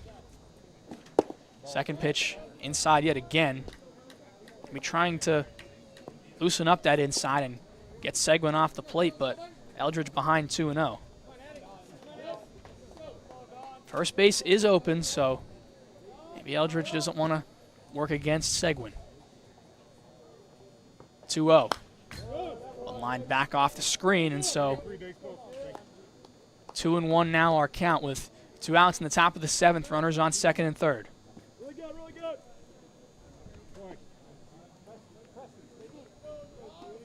Runners take their leads.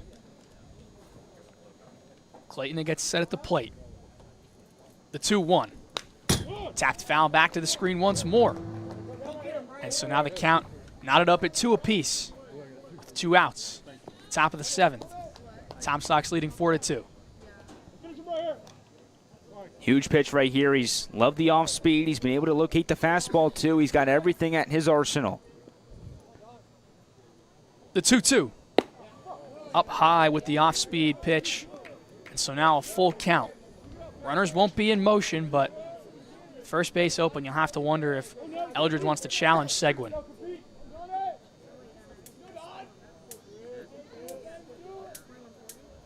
One last look at second. Here's the pitch. That's a high fly ball into right. Over is Manley, but Nunnally calls him off and makes the catch. Brandon Eldridge with a Houdini-like escape for the Tom Sox. Bases loaded, nobody out. Only 1 run. Clock crosses the plate for the Turks, and the Tom Sox hold on to the lead 4-2 after 6.5 will stretch here in Charlottesville.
Well, it's not SEC country, but we are swag surfing here in Charlottesville. The Tom Sox up 4-2 here against the Harrisonburg Turks, and Tim Tyler, who has been the bane in the thorn in the side, I should say, of this Tom Sox lineup, out for another inning of work and just trying to preserve the Tom Sox lead at 2. It's a lead that the Tom Sox need to build on, though, Luke. It feels like one of those games where, you had that scare in the top half of the 7th inning of, Evan Allwine not being in the game anymore. Dietrich crumbles, but then Brandon Eldridge does an awesome job of recovering. But with Tyler on the mound, if Charlottesville can just respond to get that one run back, that'll be huge and pay a lot of dividends going into the final 2 innings. Well, it'll be Walker Buchanan, who made that phenomenal defensive play earlier in the game, did strike out after that play, however, but first at bat here against Tyler with the platoon advantage as a right-handed batter. First pitch up high for ball 1.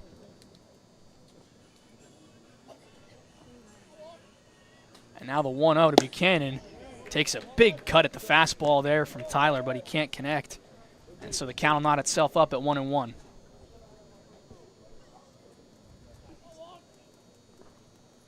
There's the 1-1 from Tyler. That one clips the inside half at 88 miles an hour, and Buchanan behind 1-2.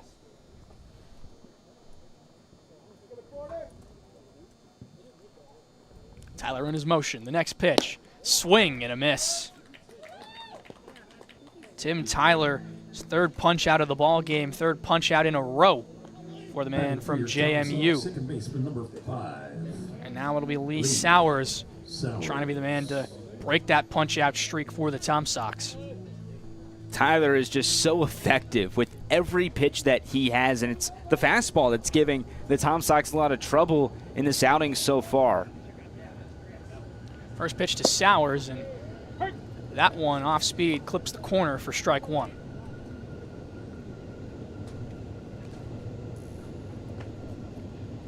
So Tyler looking to work fast here with the 0-1 pitch.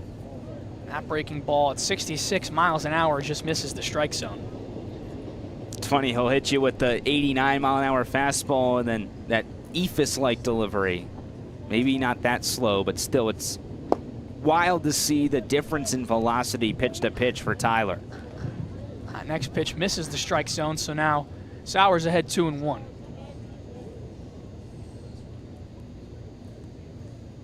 Two-1 offering in there for strike 2.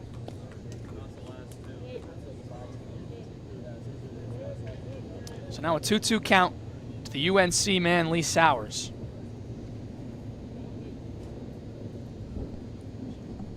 The next pitch is golfed into right center. Coming on is the right fielder, Garcia, who makes the catch in a glide. And 2 down now for the Tom Sox here in the bottom of the 7th. But it finally wasn't a strikeout, right? We were just talking to Jeremy Rose during the break.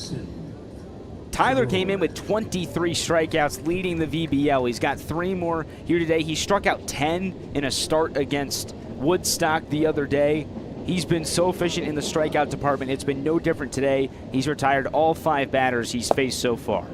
First pitch to Soroy, 88 miles an hour on the inside corner for strike 1.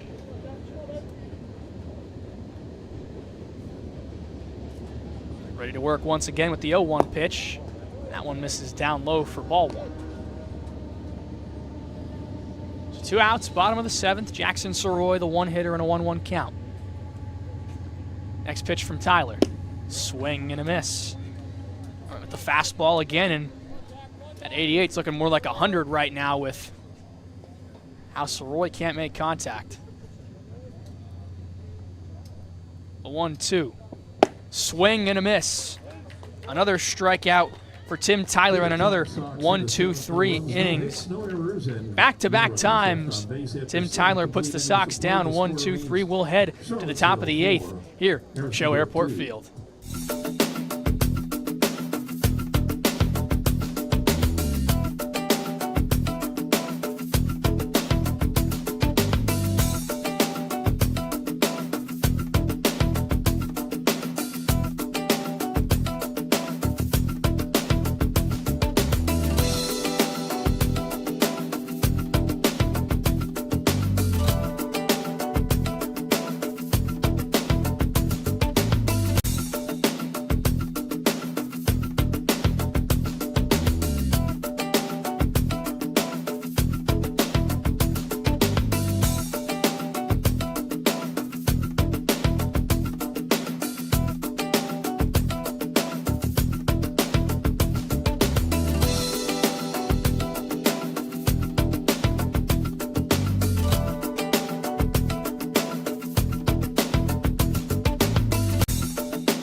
Well, as we get into the depths of this ball game, the Tom Sox will make one more pitching change here.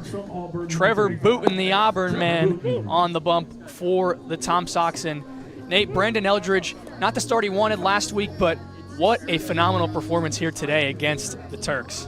Exactly what Charlottesville needed. He faces 3 batters, gets the sac fly, the 1-3 where he was ready to field his position, then he gets that fly out to right center field.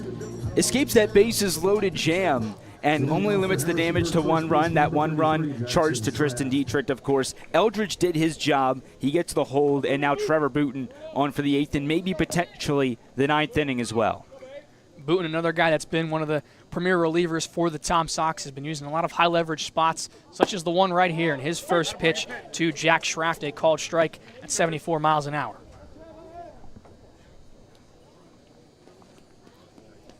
Schraft on the day, 0 for 3 with 2 punch-outs. Next offering from Booten, missed down low, and so 1-1, the count tied up.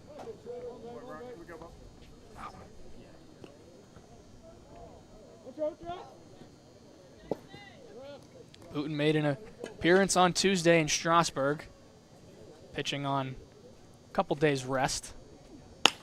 That one's lined into shallow left field, and it'll drop in for a base hit. So Jack Schraft has his first hit of the ball game, and it'll be a no-out base runner for the Turks.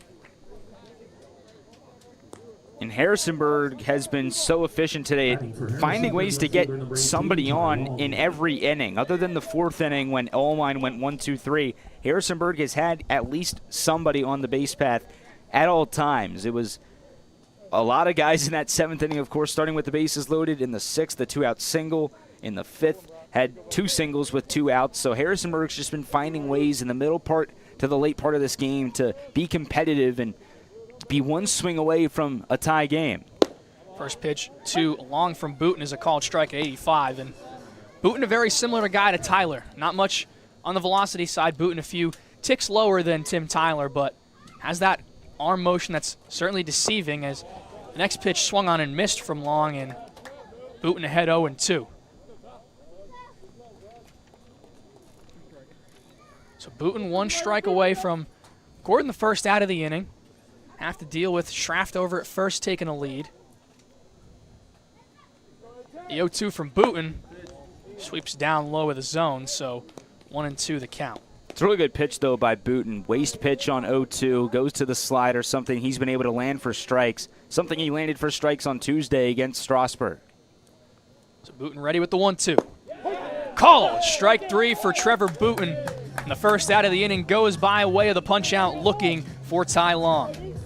2-seam backdoor fastball for Booten against the righty. Ty Long started in the other batter's box, weaves its way back in to that outside corner. A lot of movement, a lot of run, and a great 2-strike pitch to get the first out of the inning. Now Thomas Bly, man who homered back in the 2nd, but struck out twice after that. Booten's first offering to him is down low for a ball. Schraft on first base, has a stolen base on the year, but no more attempts than that. Next pitch to Bly. Clips the inside corner for strike 1. So 3 1s dot the scoreboard. 1 ball, 1 strike, 1 out in the top of the 8th. Booten gets his sign. Ready with the 1-1. That one's golfed into left field. Gamster thought he had a chance in it, but he'll let it drop for Buchanan. Gets it into the cutoff, Soroy, and now runners on first and second for the Turks, threatening here in the top of the 8th. Both of the hits for Harrisonburg in this inning have been on a hanging slider that Booten throws inside to a righty. Leads me to believe that maybe he should either find a better location for that pitch on the inside, maybe drop it down another 6 inches or so and put it maybe more at the knees, or just try and stay outside. But now he's got to face a lefty in Grapuso with the tying run at first base. Gavin Grapuso on the day, 0 for 2, hit by a pitch back in the 7th. First pitch from Booten misses the zone, and so he'll be behind 1-0.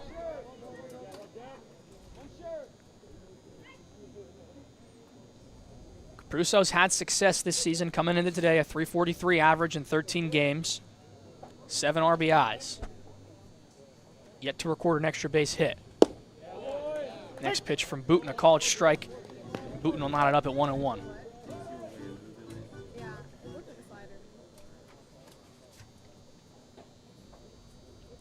So Booten looking to work out of some danger.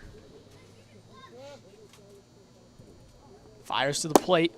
That one inside, dusts Capuso off, but doesn't make contact, so 2-1 is our count. Dugout making some noise for Trevor. Brock Clayton trying to inspire the man on the mound. Runners take their leads. Booten's 2-1 offering. Misses outside, and now Booten in danger of walking the bases loaded here on 3-1. And the closer, Jason Ban, has started to throw for the Tom Sox in the bullpen. He's already got a couple of saves this year. He threw a couple pitches on Tuesday before the rain ended his outing. So Booten looking to avoid the walk here on 3-1. His pitch. Outside, ball 4. And the bases are once again loaded for Harrisonburg here, this time in the top of the 8th.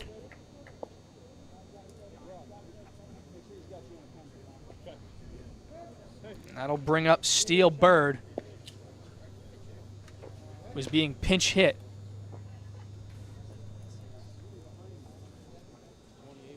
Placing Bird will be another Clemson man. That'll be Owen Ankers. Pinch hitting for Steele Bird. Now batting for Harrisonburg. Ankers did appear in the first game against the Tom Sox as a starter, where he went 0 for 5, striking out twice. So some trust here from the Turks coaching staff to right the wrongs of what happened on May 31st. And this is entirely matchup based, getting the left-handed bat into the box against the righty Booten, with Ban, the lefty, still throwing in the bullpen for the Sox. So Booten going to have to be at a disadvantage here. The first pitch to Ankers misses outside. So almost certainly Seven Alemius going to be the man doing the catching duties for the Turks the rest of the way, the only other catcher listed on the roster. Booten's 1-0. Clips the corner for strike 1. Uphill battle for Booten to climb, but he had his climbing boots on earlier today, so he's certainly ready.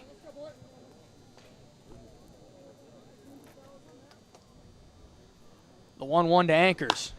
It's golfed into left. Buchanan hustling towards the line, but it'll drop in foul territory. And nothing but a long strike for Owen Ankers. Brock Clayton being vocal here to spur on his pitcher, Trevor Booten. A 1-2 count to the pinch hitter, Owen Ankers.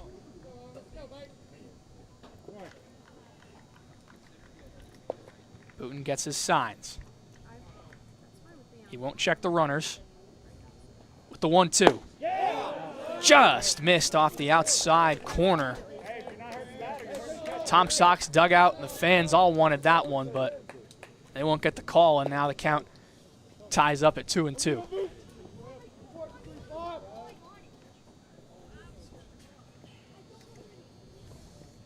Ankers back in. Booten's next pitch. Very late swing there from Ankers, a defensive swing, but he manages to save his at-bat, and he'll stay alive with a 2-2 count. That's what he's got to do there on a slider down and away, something borderline. It might have been ball 3, but he's done a great job at fighting and keeping an at-bat alive, knowing that if he puts the ball in play, there's a good chance Harrisonburg will get at least 1 run. So Booten back to work, and another 2-2 count. Once more, we battle. Back up the middle. Soroy to first. The scoop from Nias, not in time, but fielder's choice gets 1 out for the Tom Sox. The run scores for the Turks, so a 4-3 ball game. But a good job by Soroy there. The throw from Sowers just not in time. And that's a tough play across the board. Slow hit ground ball. Soroy does a great job of charging. And then Sowers makes the good play to shuffle, go away from the bag, and then that skip throw. Nias, it looked like he might have had it for a second, but he couldn't quite scoop it out. And now it's a 1-run game with the tying run just 90 feet away. But, man, if Nias was able to scoop that out, getting that 6-4-3 would have completely given the Tom Sox all the momentum back. Well, a scary at-bat here for the Sox. Philip Garcia, who's had the Tom Sox number, takes first pitch strike, but not the guy you want to see in this spot. 3 for 3 today, and a chance with one more hit to tie this game up at 4 apiece. This pitch, runner goes. Clayton fakes, fires the third. The throw in time. Brock Clayton, a back pick. Preston Gamster and Brock Clayton work some magic to deny the Turks in the top of the 8th, and the Tom Sox hold the lead 4-3 after 7.5. We'll be back with the bottom of the 8th here from the press box at CHO Airport Field.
Well, after the beautiful back pick from Brock Clayton to end the top of the 8th inning, the Tom Sox will try to crack the code that is Tim Tyler on the mound for the Turks. It's a tough one to crack, but Gamster, not only and Nias, probably the 3 best guys that you would want up in this situation for Charlottesville. They've been so consistent all season long at getting on base. And right now, you just feel like you need just one run to really feel comfortable going into that top half of the 9th inning. Well, Booten worked out of some danger. They'll probably turn it to Jason Ban in the 9th, but Tim Tyler looking to work another scoreless inning. First pitch to Gamster, a swinging strike at 86 miles an hour. Just feels as if anything he throws is almost unhittable today. Next pitch in there for strike 2, and in his inning of work, only 2 innings of work, only 2 players out of the 6 he's faced have been able to put the ball in play, and those being Andrew Manley and Lee Sowers. 0-2 pitch to Gamster. That one put in play just in front of the plate. Anchors up with it, fires on to first in time. And so Gamster puts one in play, but about 2 feet in front of the plate. So one down for the Sox in the bottom of the 8th. Good play there behind the plate. This is something that the Turks needed to do to get that out, even though it was something that, you know, didn't look entirely that it was going to happen off the bat. First pitch to Nunnally, a sweeper across the zone for strike 1. Again, it almost feels as if Tim Tyler can do no wrong in this ball game. Here's his 0-1. That one nearly sweeps in again for a strike, but just a little bit high, and the count tied up at 1-1.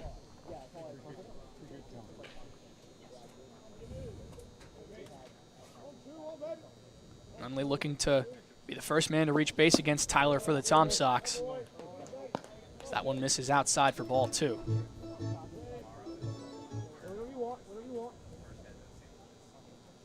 Manley digs back in. 2-1 from Tyler. It's a line drive back up the middle, a base hit. And this is now the first hit for the Tom Sox against Tim Tyler in 6 innings he has pitched against Charlottesville. And it's James Nunnally with a 1-out single. And another multi-hit game for James Nunnally. He's had a couple of those this year. He's now got 3, which is tied for the team lead with Andrew Manley and Hudson Luderman. Manley's on deck, so he has a chance to do that when he comes up. But Nias is hitting here first and looks to just keep the train moving. You would love another insurance run if you're Coach Randy Tomlin and co. in the Tom Sox dugout. Here's the first pitch from Tyler.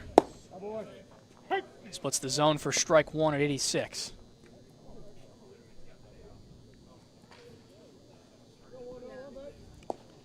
So Nias behind 0-1 in the count.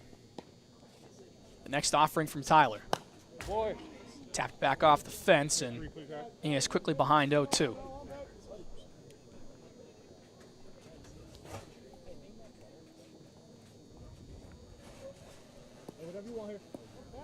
Tyler staying loose on the mound. Nias back in the box here for a key at bat in the late stages of this ball game. The 0-2 to Pat. Runner goes, throw from Anchors, sails into center field. Nunnally off of second, heading to third. He'll be there sliding in. So ignore the strikeout from Nias, but a productive strikeout at that as it moves James Nunnally to third and 90 feet away for a guy that's made contact off of Tyler before and Andrew Manley.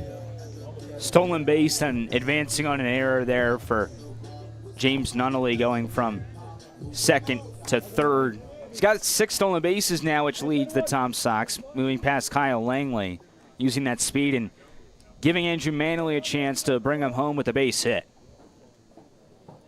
So the first pitch from Tyler to Manley is a called strike, 88 with the fastball there. Boy, what a break it would be for the Tom Sox to find a way to score against Tim Tyler, to remove that thorn in your side and breathe freely. Next pitch to Manley misses outside for ball 1.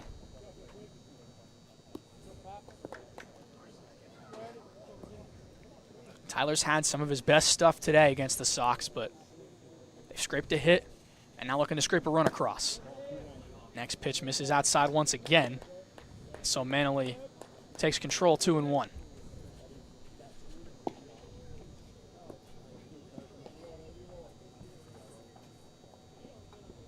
2-1 count here, bottom of the 8th. Manley takes ball 3.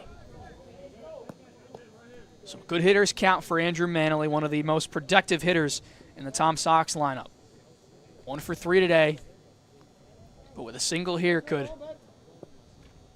really give the Tom Sox momentum here late in this ball game. 3-1.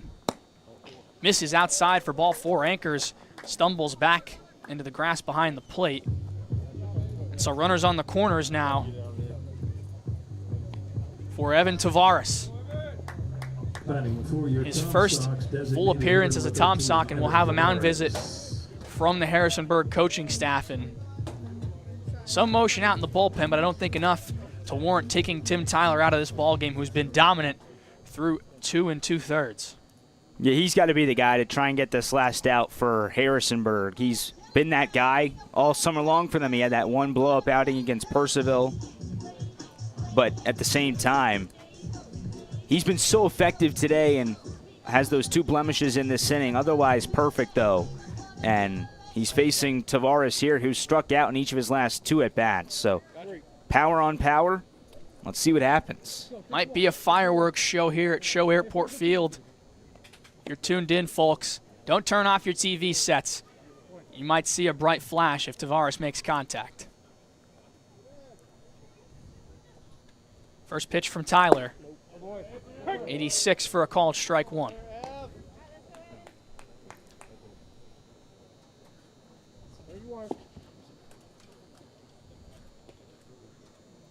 So Tyler back on the mound, working out of the stretch. The next pitch, swing and a miss. 87 on the fastball, and Tavares can't connect. So now Tyler, one pitch away from 3 scoreless innings of relief for the Turks. What a boost that would be to their hopes of getting back into this game. Tyler to the plate. Manley goes. Tavares swings through it for strike 3. And Tim Tyler continues to be dominant against Charlottesville. And he keeps the score to 4-3 in favor of the Tom Sox to give his Turks a chance to knot this game up. We'll take a break and be back with the final inning here from Charlottesville.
Well, the trumpets were blaring, but we're not at Citi Field.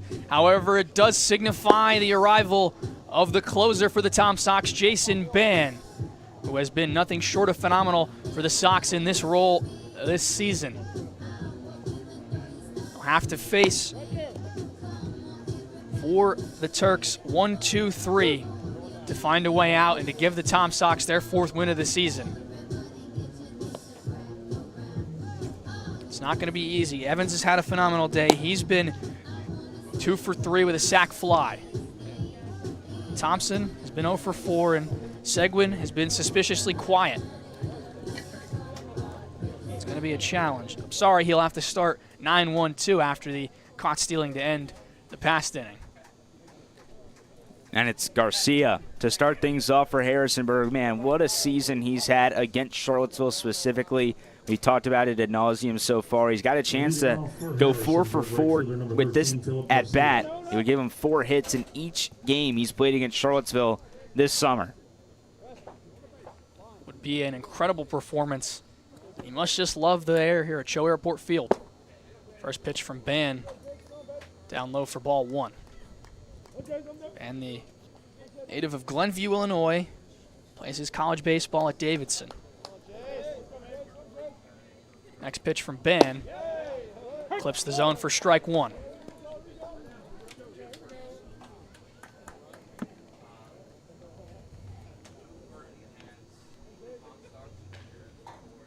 So the 1-1 now. And call it strike 2. So strike away from his first strikeout of the ball game as Garcia drops the bat in the box. And have to. Umpire will call time to clean off the plate after Garcia dropped his bat on it. Jason Ban's last outing on June 17th, Tuesday, where he went 2/3 with 2 strikeouts before the game was called due to rain in his final at-bat of the inning. It's the 1-2. Up high. The count will not up at 2-2. And this is where Ban's got to be careful. You don't want to let the leadoff man get on with the top of the order to follow. So the 2-2 pitch. Swing and a miss. Ban gets 1 for the Tom Sox as Clayton tries to throw down to third, but it goes into left field. No harm as the strikeout was not in the dirt. But 1 down for the Turks as the lineup turns over for Jalen Evans.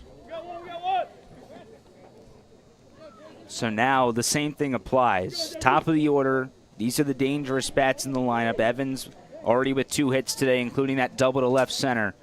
As long as you don't give up the big one, you're in a good spot. First pitch to Evans, swings right through it. 87 that time from Jason Ban.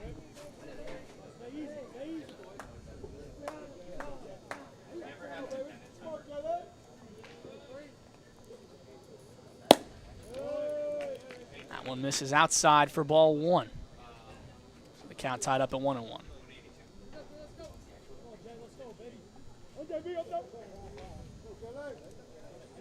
Evans back in the box. And a 1-1 count here between himself and Jason Ban. Ban goes a slider there that misses high. So Evans ahead 2-1.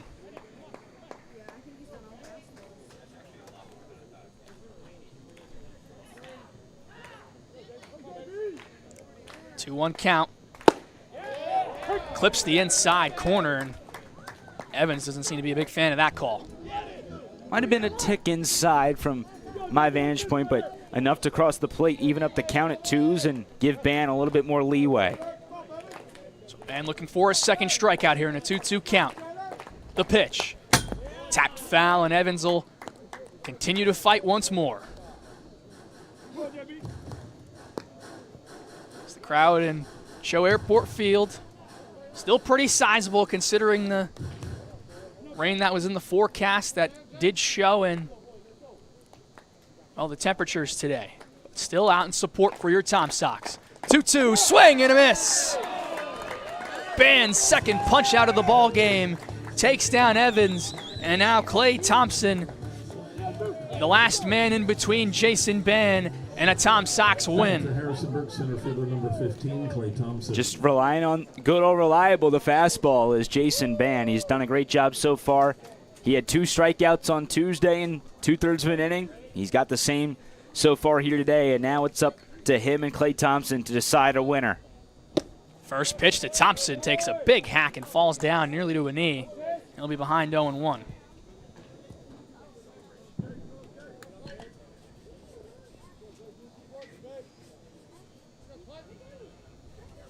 Next pitch from Ben.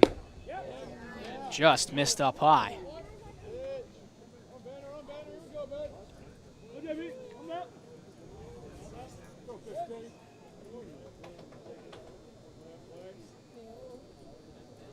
And now ready with the 1-1. Swing and a miss again.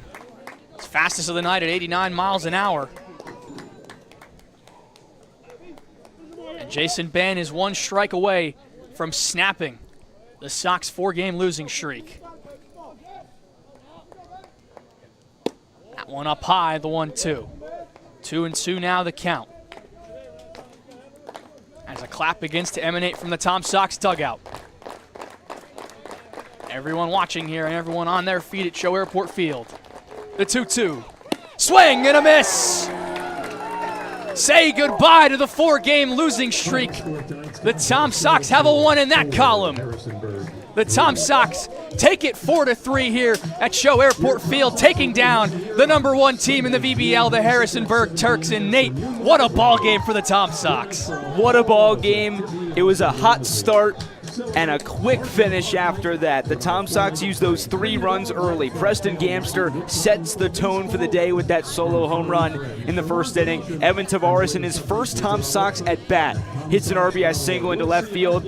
And the Sox offense didn't do much the rest of the day, but the pitching was so stellar today. Evan Allwine, what he was able to do with those 6 innings, no walks, 9 strikeouts, only allowing the 1 run on the solo blast. Then Brandon Eldridge, escaping a bases-loaded jam which he inherited. Trevor Booten works out of trouble with a ground ball, and then the back pick by Clayton. Jason Ban, can't say enough good things about him striking out the side in order in top 9. This is a team that desperately needed a win, and you're right, Luke, it just so happens to come against the team with the best record in the Valley Baseball League. Let's take a look at what's upcoming for the Tom Sox in this week. They'll travel to Waynesboro tomorrow for a 7 o'clock first pitch. They'll be at Culpeper for 2 ball games, a 9-inning and a 7-inning doubleheader on Saturday.